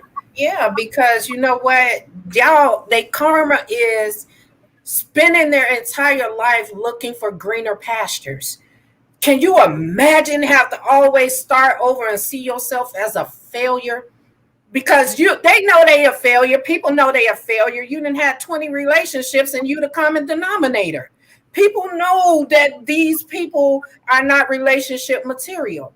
And they do run off to other people that are narcissists because that they wasn't planning on being with that person. Y'all, I'm telling y'all from experience, even if they leave you, the reason they leave you is because you was on to them. Anybody that they run to is a panic pick, period. It's a panic pick. It's the bottom of the barrel. That was somebody they was playing with, having fun with, because they wasn't doing it with you. That wasn't somebody they wanted to be with. Why would they have to groom somebody for 3 months, 2 months to be with somebody? It didn't take that long with me. It took 30 days. Come on. This is somebody that they planned on having fun with. Because I'm going to tell y'all something. Like Harriet said, they run because that person has something on them. What y'all don't understand is the sexual things that they do with these people. It was a girl, she had put a strap on for these men. And this is the stuff that they have, and they too embarrassed for you to see it. So you go out there and do that with somebody else. Then that person holds that over their head, and that's why they will run off and leave you. Because the exposure over there is far worse than the exposure they can get from you. Y'all don't understand. Man, I know, I'm telling you, this is what happens behind y'all back. Why y'all think y'all got diseases and all this stuff? Because of the people. These people be dirty people. This is not somebody they want. This was a fun man, a fun woman, something, that they wanted to experience sexually with somebody else. Because a man look like asking his wife to put this on for me and do this to me. He knows she gonna, when they get into an argument, that's definitely gonna be brought up. So he gonna go do it with somebody else. Absolutely, and you definitely put some exposure on this narc this evening, because everybody that think that they ain't swinging both ways, that's another lie you believe. If you think that, and see, the thing about the narc is they work so diligently to make you think, nah, you ain't ever gonna catch me like that. And that's what's in the back of your mind. Nah, ain't no dude about to strap up on me. and to a degree, he right, because it's gonna be a female strapping up. Mm-hmm. But I was into transgender, man. I'm telling you, that was his transgender. Men with boobs. Come on. And that was his thing. Like, I was in his phone, Mr. Preacher Man, Minister Deliverance Man, Preacher Man, in his phone, while the deliverance prayers are playing, the pornography pictures is on the phone. Like this is a whole different kind of evil. Like, he about to go to the pulpit, and before he looking at transgender men on his phone. Yes. Talking about the guys that was doing the one guy did a deliverance, and he was like, oh, it was so crazy. He pooped his pants. I said, ain't nobody ever really pooped their pants doing no deliverance unless you did some wrestling type stuff. Hmm. But where did his pants go? You know, Come on. so Come on. Look. because I know, because I'm like, I know your phone. I know how you are. I know the ex got the pictures of you with the thong with the lipstick. I know the things you do. Say that. I see that spirit. Like, come on, man. You know You what? exposed. And you know what? And that's exactly what China was just saying. When they around you, they can't. They know you're not gonna respect it. They know you can't. They can't do that with you. They can't just sit. Right. And he can't say, "All right, baby, look. Not only do I want you to put this strap on, I want the one over there that's 2 feet long. Yeah, that's the one I like." They can't do that. They can't come home and tell his wife that unless she knew. No. And say that kind of stuff. He said he wanted to drink blood. I was like, this is stuff when you be trying to get a divorce and you tell people, like, I'm telling you, man, I'm dealing with a whole I don't even think dude human. I don't know, man. He talking about drinking blood. Like, you be trying to get the court, like, hey, I need a restraining order, or I'm gonna have to handle this dude because he's not getting my blood. You know, like, who asked that? But they try you in church doing deliverance, international. Okay, people gotta be careful because when you link up with these people one-to-ones and they asking all this information, they can astral project and try to collect some blood. And stuff is weird. Man. And whatever is weird. Whatever you do, don't leave your children around them. Nah. No. Just don't do it. Nah. Just don't. No. Anything and everything gonna happen. Don't even. Yeah. You know, if you find out somebody's a narcissist in your family or whatever, don't leave them people around your kids. And I'm saying this because, see, a narcissist is a person that does things on impulse. And you just never know what the situation will bring. But it's going to be something perverted. Yes. It is. We ruining people's appetite. They having dinner watching this, and we talk about this. William talking about he gonna have nightmares. Somebody just said I'm gonna have to come back on this part after dinner. I'm telling you, this stuff of how you, and we can laugh because it took literally like the first year out of this stuff. I mean, I literally was saying, like, what the heck is going on? I had to try to figure out reality. Like, what the heck is going on? I'm watching like these shows every night. I'm like trying to get back into reality. But because that's some stuff. See, I'm glad that we going into this area because, guys, most people, that's too much. Most people just can't tell you this part, man. It's this part right here. I can't really explain. I can't say it. And you gotta say it because I'm telling you, man, you just have no clue how many people have seen this or seen signs and didn't know what it was. Like, man, this is weird. This is weird. Hold it. Why would this be over here? Why would you have a device like this? Who you got? You got it for us? Mm-hmm. I used to wonder why this dude would have the worst watery farts ever. It was never normal. Never. Like, dude, something ain't right, and you're it. Splatter stains. They have splatter stains. Like, wait a minute. What is going on with you?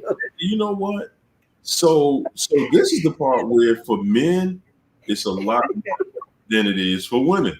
Yeah. Because see, for women, you know, it's like if you're a guy, you dealing with a narcissistic female, everybody's on the menu. And it's taboo for a woman to be with another woman. But let me say this. As a man, and you lose a woman, to another woman, that's going to be something that you never really come to grips with. Yeah. Because it leaves you in a state of mind like, what in the world did a woman, was she able to do that I couldn't feel? Yeah. I think for a man to leave his woman for another man, yeah, I think that's a pretty serious one right there too. Because she's thinking like, wow, there was a time in my life that my vagina didn't work here. What is going on? Like, he left me to go. What can a man do for him? Like, come on. So when you dealing with somebody like that, and they just go way off into outer space on you, you like, hold up, man. You really going through something emotional. And I'm saying that because I've talked to people who have lost a spouse like that. And I'm telling y'all, man, it's not the same. We go through it and we just tripping about the jealousy of what this person did that I didn't do. When you lose your spouse to another person that's the same sex as your spouse, it's going to leave you in a mental space where you're trying to figure out, okay, why didn't I see that? What's going on with me that I didn't see that in the person that I'm dealing with? Now, truth be told, guys, there's nothing that's off limits to a narcissist except doing right. That's the only thing that is not on the menu. Yeah. Anything else, everything else is on the menu for a narcissist, man. Yeah. Everything. Yeah. Animals, bestiality, you name it. Yeah. It's nothing is off limits to them, except, with the exception of treating you right, treating you with respect, making you doing things that bring about happiness.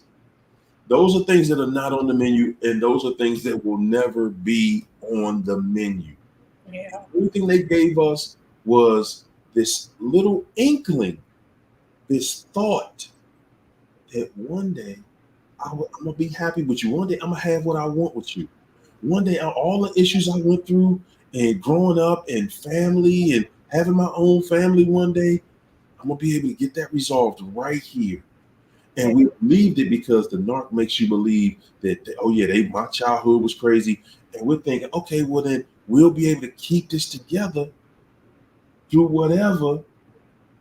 And guys, again, we selling ourselves a lie that we will not be able to make good on. But you know what? They sell themselves so good because my daughter, she's not with her son's father. And when she left him, and when she didn't want him, she don't want to believe what I'm telling her. First, the dog came up missing. He said the landlord took the dog. Then next, the cat came up missing, but he said it was a struggle. I said he unalived that cat. Wow. Because he knew you loved that cat. That dog wasn't even something you really wanted. It was something he wanted. So he let that dog free.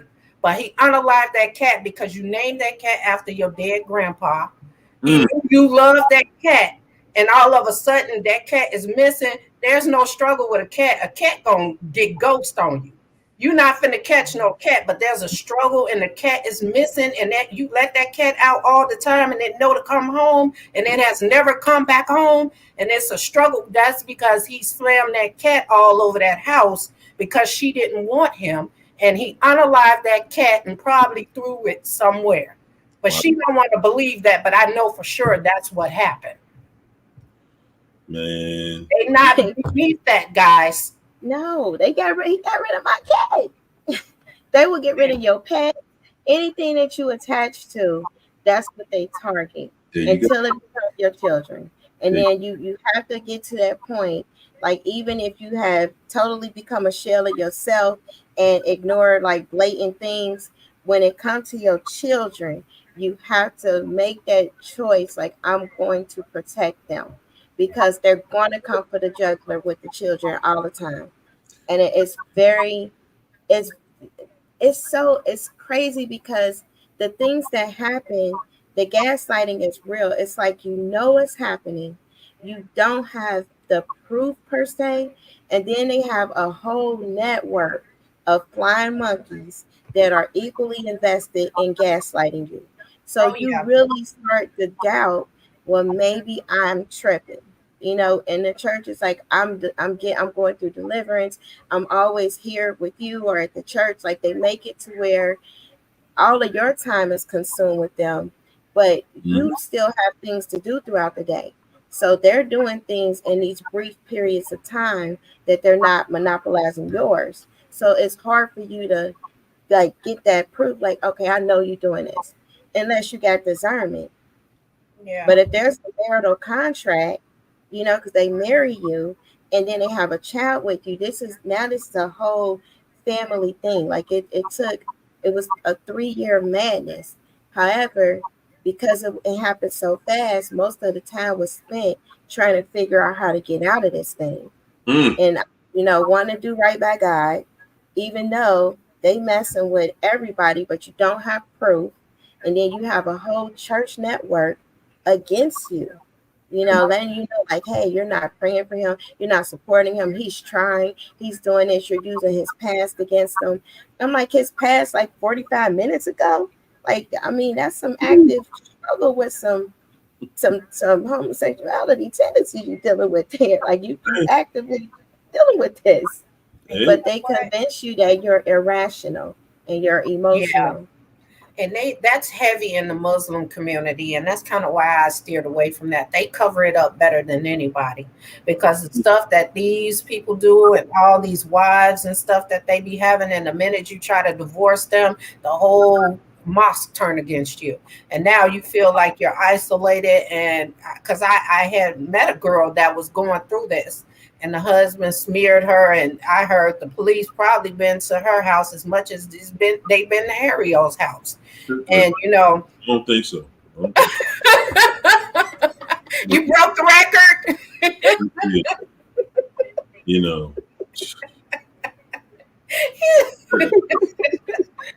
I'm saying this person weaponized the police department, and it worked.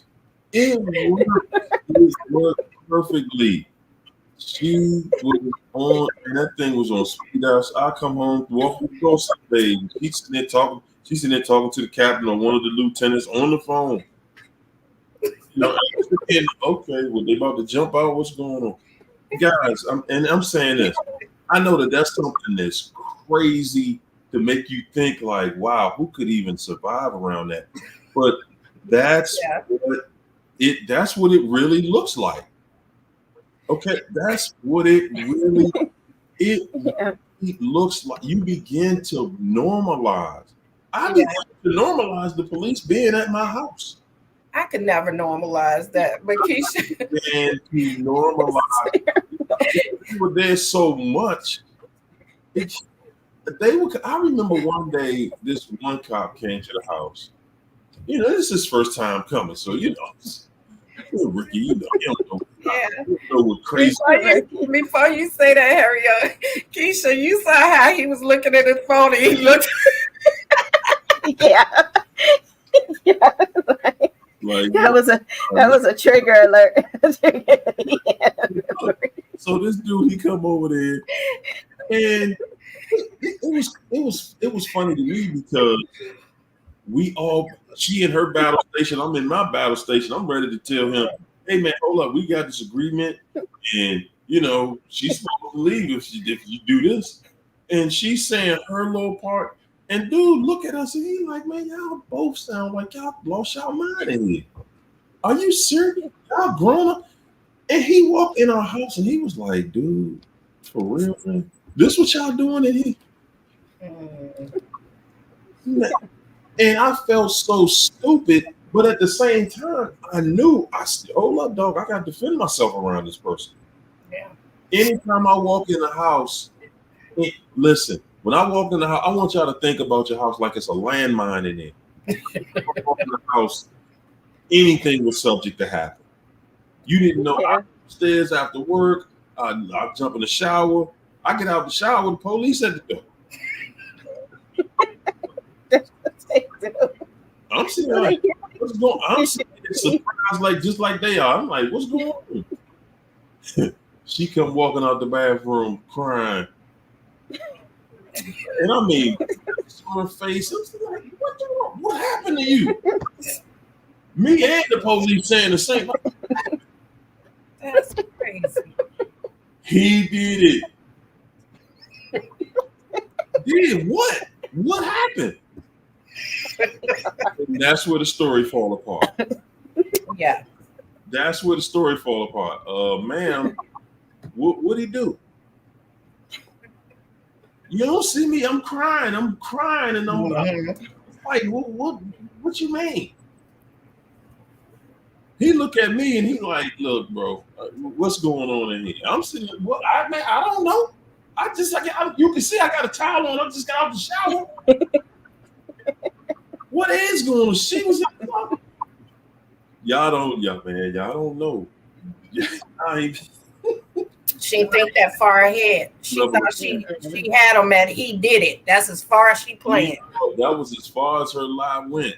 It was, hey, because guys, the reason that I think she called the police that much was because she was like, listen, at some point, somebody got to pull their gun out and shoot this dude. Yeah, for sure. Yeah.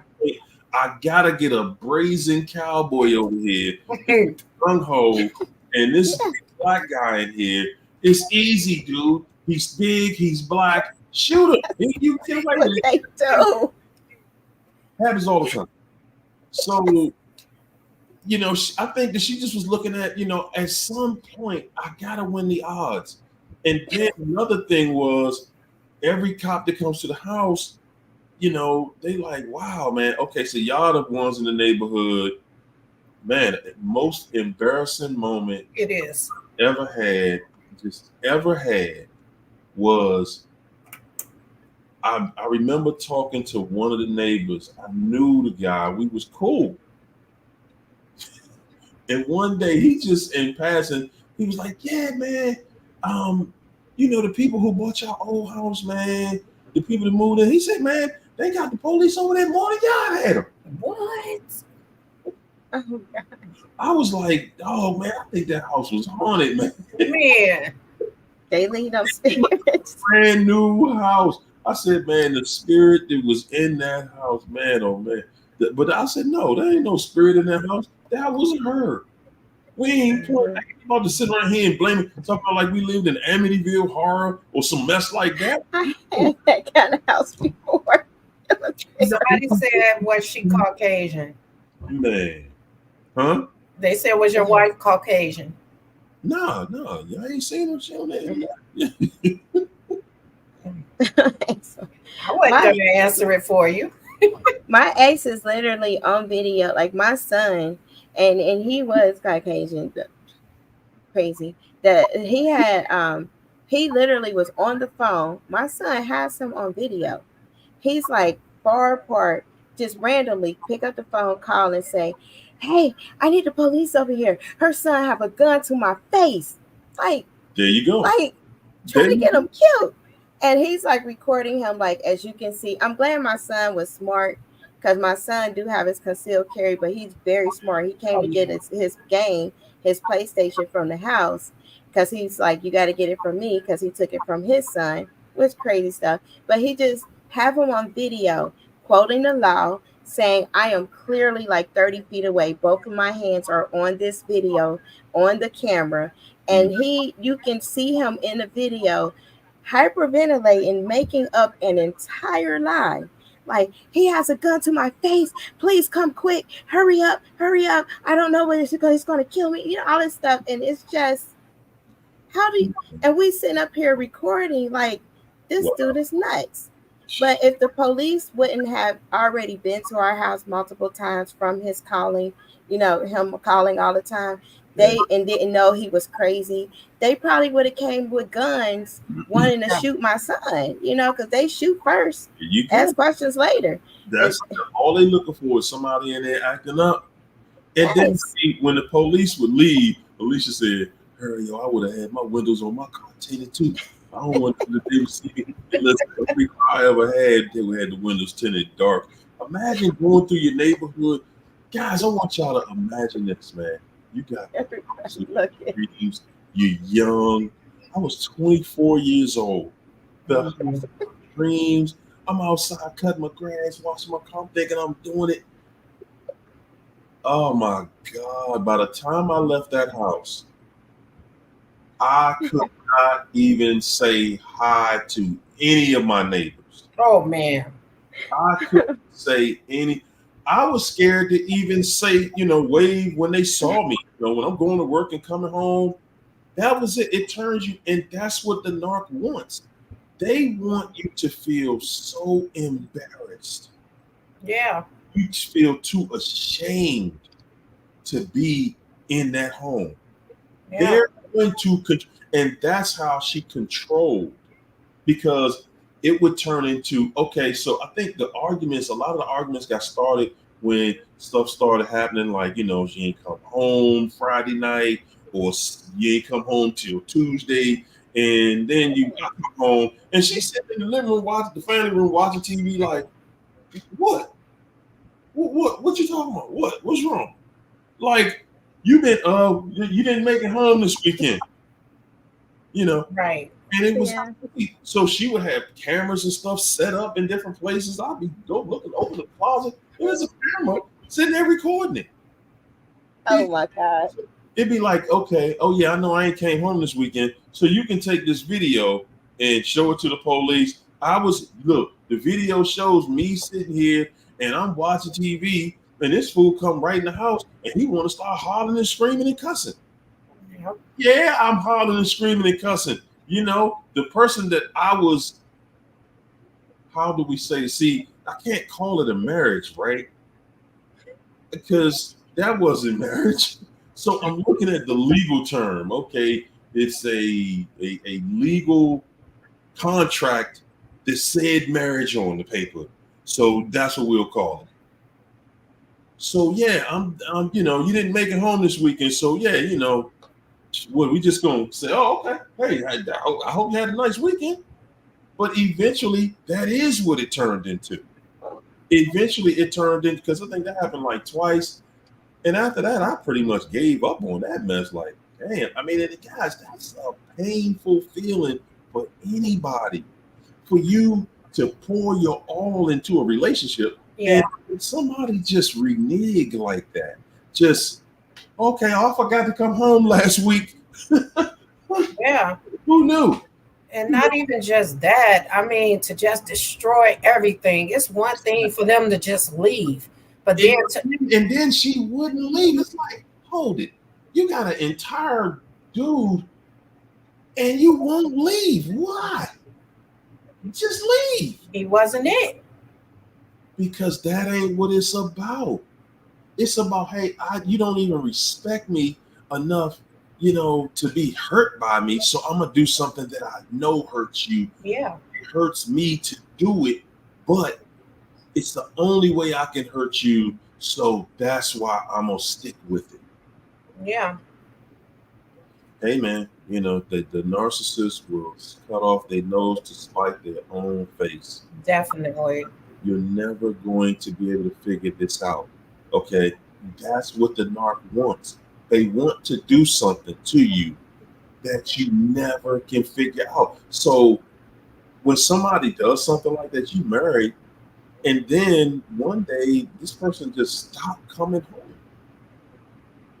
And then they show back up a few days later, like, and your whole world, you done went past anger.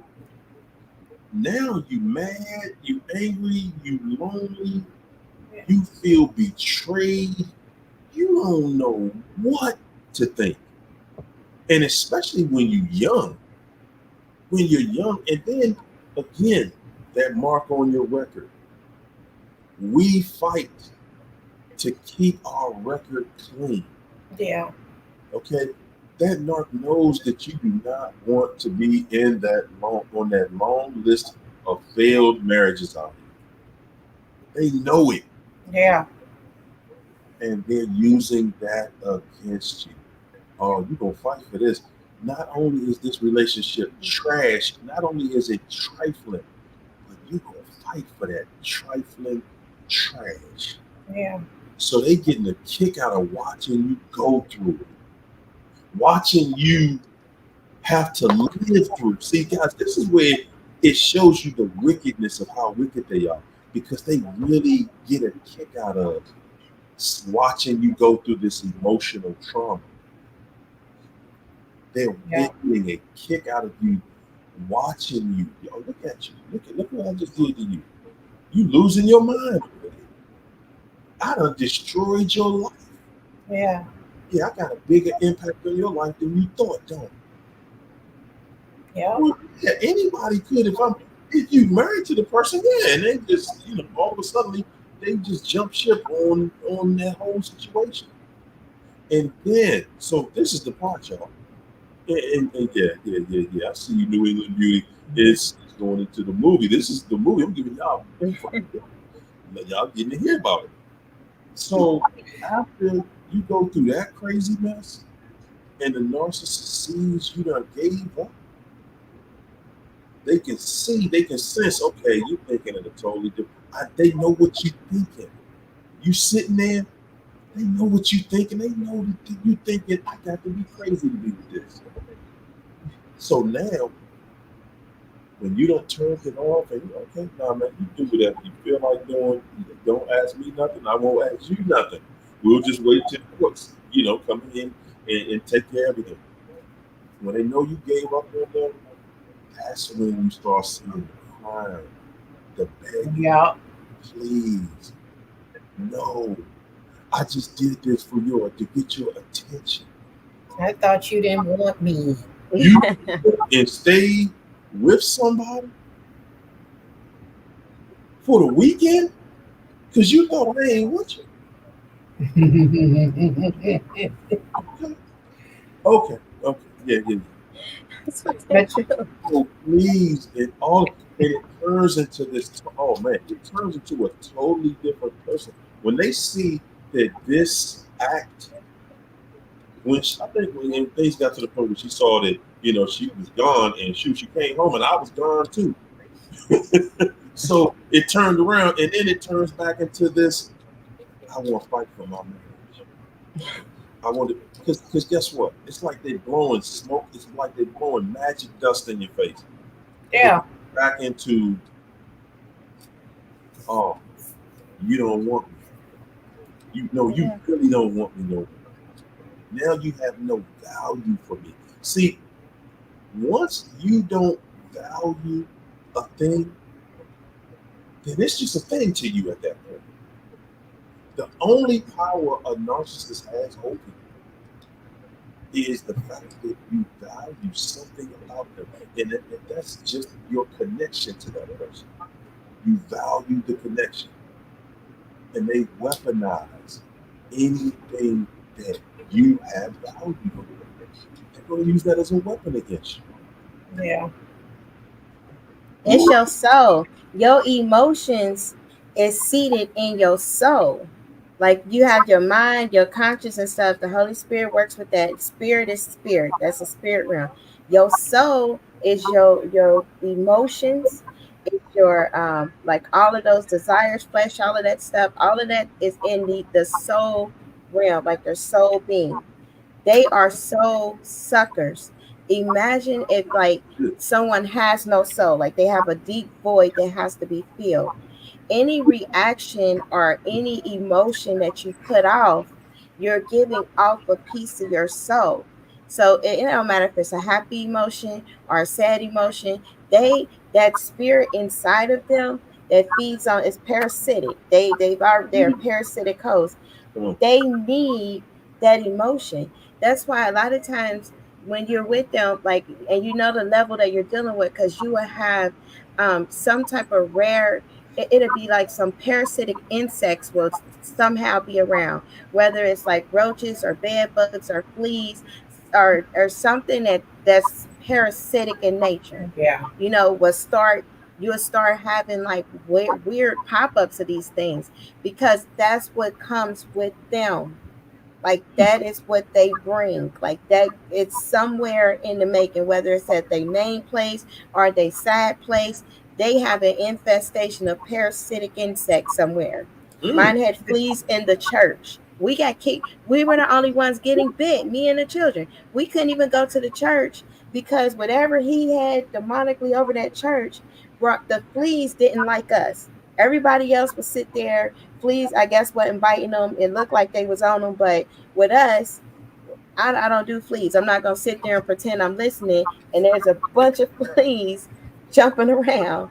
No, But they suck that energy.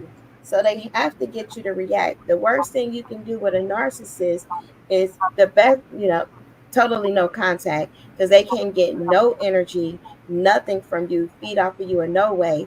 But if you are with them and have to do low to minimum, if you have no soul to give them, like no emotion, like just everything is matter of fact, okay, yeah, okay, kids at this time, okay, per disagreement, okay, they can't feed off of you. And they make them completely insane. They have a whole injury. Let me They say, have to. I'm sorry, go ahead. I don't want to cut you off. Oh, go ahead, I'm done. Now, I was gonna say this. I just got confirmation because I like I said, I watch these profiles and I know the profiles that this girl used. So I just kicked her out of here. But I'm saying this to say that narcs have feelings, they get abused too. I just got confirmation. Narc ain't doing so well. She coming in here talking about what she tired of him doing to her. Y'all don't know. They come places like this too to hear this information and to know how to deal with these people. So stop believing that these people don't have feelings and that these people don't get abused as well. They come up in these places to listen to this stuff, to, get some understanding or how to, get that person back. This was just confirmation. I know all the profiles that this girl used, and she come in here trying to get help because hey, she getting that new supply treatment. Listen. I done told y'all. If I told you once, I told you 1,000 times. Half the people in here gonna be rubbing elbows with the new supply at some point. Yeah. If you think for 1 second that this was just a isolated incident that just happens to you, no, ladies and gentlemen. No, the new person getting it worse than you got it. Yeah. They getting it worse. And that's another thing. We always think that, no, they not. No, they happy. They getting it worse. When the narc was with you, they taking you through this craziness. They're learning how far they can push the limit. Yeah. They're learning. The new person ain't even dealt with some of the craziness, the level that you've been through with them. Nah, man. Oh my goodness, y'all. What a session. But them soul ties, like to address Alicia's question, yes, this is what people should be talking about in the church. But the pastor too busy forming soul ties with all of the people in there. But you get the soul ties because that it's a demonic pull. Like once you have your soul interact with somebody, it was only supposed to be intended for marriage in God's covenant. But a whole nother kingdom, you got a whole water kingdom and all of that stuff come in, and they have covenants now. And they keep your mind bewitched. They got altars in that kingdom that got your name on it. So they constantly can cause catastrophes and wreak havoc, put illnesses on you, cause headaches, accidents, financial drainage, because that's all money there. So they can always do things with your finances. All of that stuff happens when you have this demonic connection with a narcissist, because they have a complete agreement with a principality, which is a lying spirit like that, because that's a deceiver. A deceiver is someone who can speak a half-truth, get you to believe it. And when you believe a lie, you're dealing with a deceiver. If you just dealing with a joker, they'd be like, hey man, I got $1 million. That's just a liar. They just lying. That's not going to get your soul involved. But when somebody can deceive you, they get a piece of that soul involved, and they form a soul tie, whether it's emotional first, then physical. But them soul ties is what demons need to connect and intertwine. And then they just kind of take over and do torments and go for the bloodline. Like, we talking bloodline stuff here. Like, this is, I mean, this is the real, pandemic going on. These narcissists, because they have completely sold out to the kingdom of darkness willfully. They like to manipulate.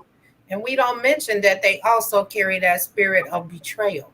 And that's why they are doomed to betray anybody that they come in contact with, even if it's a child, a relative, a neighbor, whoever. That spirit is embedded in them, because that's what Satan did to God. He betrayed God.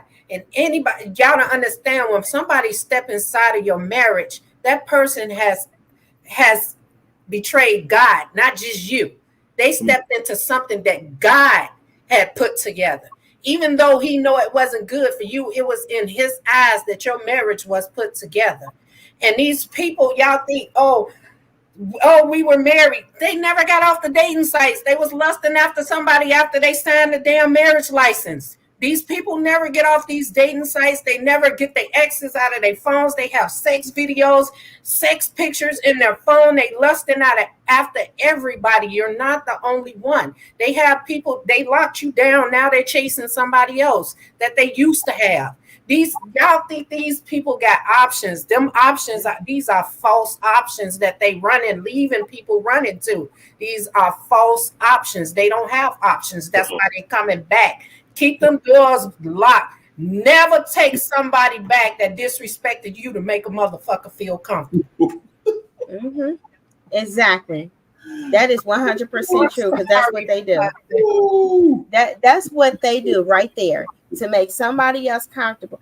But it's and people, like, it's something human nature to want to see, like, okay, like, when they're gonna get in and we don't want to be like them. We just get out of the dark water.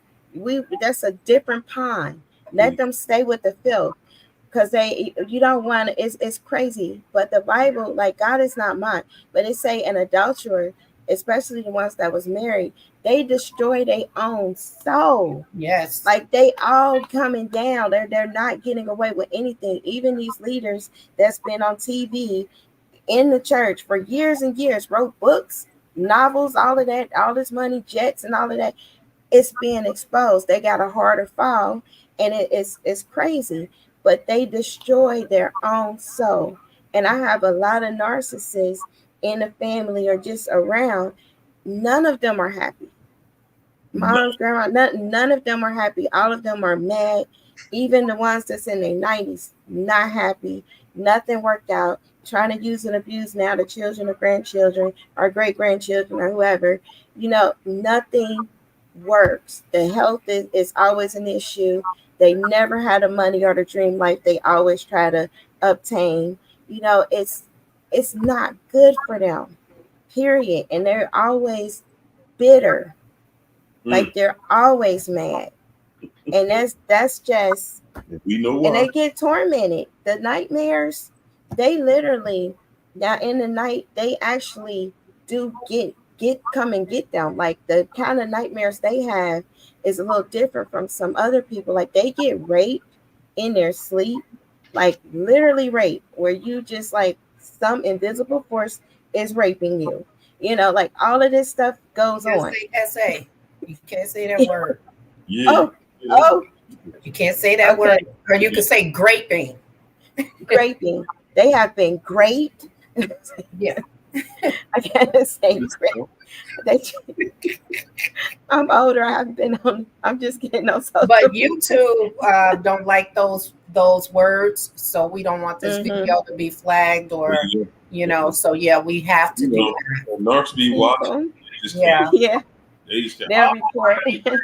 He said it. He did it. I'm telling y'all. Yes.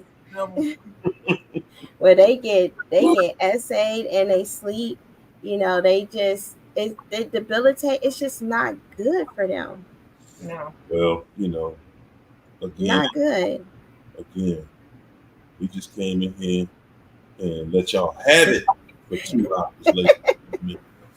Y'all got it uncut in here. Fish grease, Friday night fish grease up in here. Yes. Ladies, what y'all gonna leave them with tonight? Y'all done gave them so much. What you Go gonna ahead, leave Keisha. I just want, like, I hope that the things that we say, we make light of some things and everything, but really our ultimate goal is to really help bring like some awareness, some testimonies, so that there is no toxic hope. Like there's no sitting around thinking they're going to get it together, go? because at the end of the day, being alive being alive is most important. And it's not just you as the person in a relationship, the children, because so they don't deal with the mental illness, they don't deal with the after effects of watching the abuse, because they know what's going on. So we're hoping that all of these stories combine, these different perspectives, even knowing, like, even when the mental health field is saying, hey, this is a disorder, no, they don't know what they're talking about. It's not treatable. They can study the brain. We see the brain scans, a bunch of dead spaces in there. So things ain't firing that should have emotions or logic, not firing. It's not there. So no toxic hope. Protect yourself with those restraining orders. Do what you have to do, because these people are capable of the inevitable. Yeah, they are. And you know, I'm gonna end with this. Psychologists are now saying that the people who can properly diagnose them are the ones who are closer to them. So they know that because the psychologist can be lied to. We've experienced that abuse. So we can say, oh, so now we can't legally say it, but they're saying we can diagnose them because we've been through it. But I want to say this to you guys. I know a lot of people feel thrown away, and I hate that term discard because it's so harsh. You wasn't discarded. It was nothing that you did. That was just something that, you know, it was a power move and they were just putting you away, saving you for later. And so don't take that personal. They discard. The point of that discard is for you, for them to watch you fight for them to be your everything while they walk away and show you that you're nothing. So now walk away from them and show them that they're nothing and don't look back. Wow. Just wow. Ladies and gentlemen, y'all got that Friday night fish grease this evening. Because, yeah. I'm gonna leave everybody on this note, man, because it's always important to be positive. And I'm not saying that to say they weren't positive. I'm saying that to say that, you know, they were so positive. And as Keisha said a little while ago, you know, you guys are getting this from 3 different angles. You're getting 3 different perspectives, along with the chat. Listen, I want y'all to understand, this is the exact same way that you are being attacked from different angles. This is how this devil fights. He's going to attack you from every side, from every way that he can. This devil is all about destruction. The end game, when you're trying to figure out what this is, what exactly is happening, you know, what are they trying to do? Listen, the devil only has one promise, and that is to deceive us all. And when we walking around here and we can't recognize something that's right in your face, that's the hardest thing to recognize, when it's right in your face. And we're seeing it, that, wow, see, this one has the actions of a devil, But don't ain't a devil red with horns and all that stuff? Hell no. See, the more that we normalize, see, because when we first started this, you know, I know when I first started saying the devil, everybody thought I was crazy. But y'all see how we've normalized it? And that's how the devil works. Just over time. Just do it gradually. And that's how the narcissist was able to do the damage to us. They did it gradually. So you don't recognize what's being done to you. If somebody start feeding you horse manure, as long as they feed it to you gradually, it'll start tasting normal to you. Yeah. They try to give you a big pile of it, and you're like, whoa, Right. I ain't eating that. But if they just put a little pinch in your spaghetti or in your steak or whatever, you ain't even gonna hardly notice it's in there. Don't eat spaghetti. You're like, what was this, man? That was kind of spicy. But I'm saying that to say that, man, we're going to keep on exposing this devil, and we're going to keep on giving it to you from different angles. You are going to see this. And I'm telling you, your life depends on it. Your life depends on it. Because, guys, there are people that you think are in happy relationships. Oh yeah. And they laying in bed right now. You used to be one of them. And that's all of us. Laying in the bed. And that could God. That bed can be the most upsetting, disappointing place you gotta go at the end of your day, because you gotta lay next to somebody that you know is trifling. Yeah. Is nasty, doing you dirty. They doing everything wrong they can do to you. And to themselves. And now you got to go try to make peace and get some sleep. How you going to sleep next to that? Man, having to go to bed with a narcissist can be the worst place on the planet. I remember sleeping on the edge of the bed. I'm talking about, this is the edge, and I was on the edge like this. I'm telling you, man. Same. Same. Man, I don't want you to accidentally put your arm out and accidentally touch me. Thank God for third shift. Worst place in your life, man. Hey, y'all.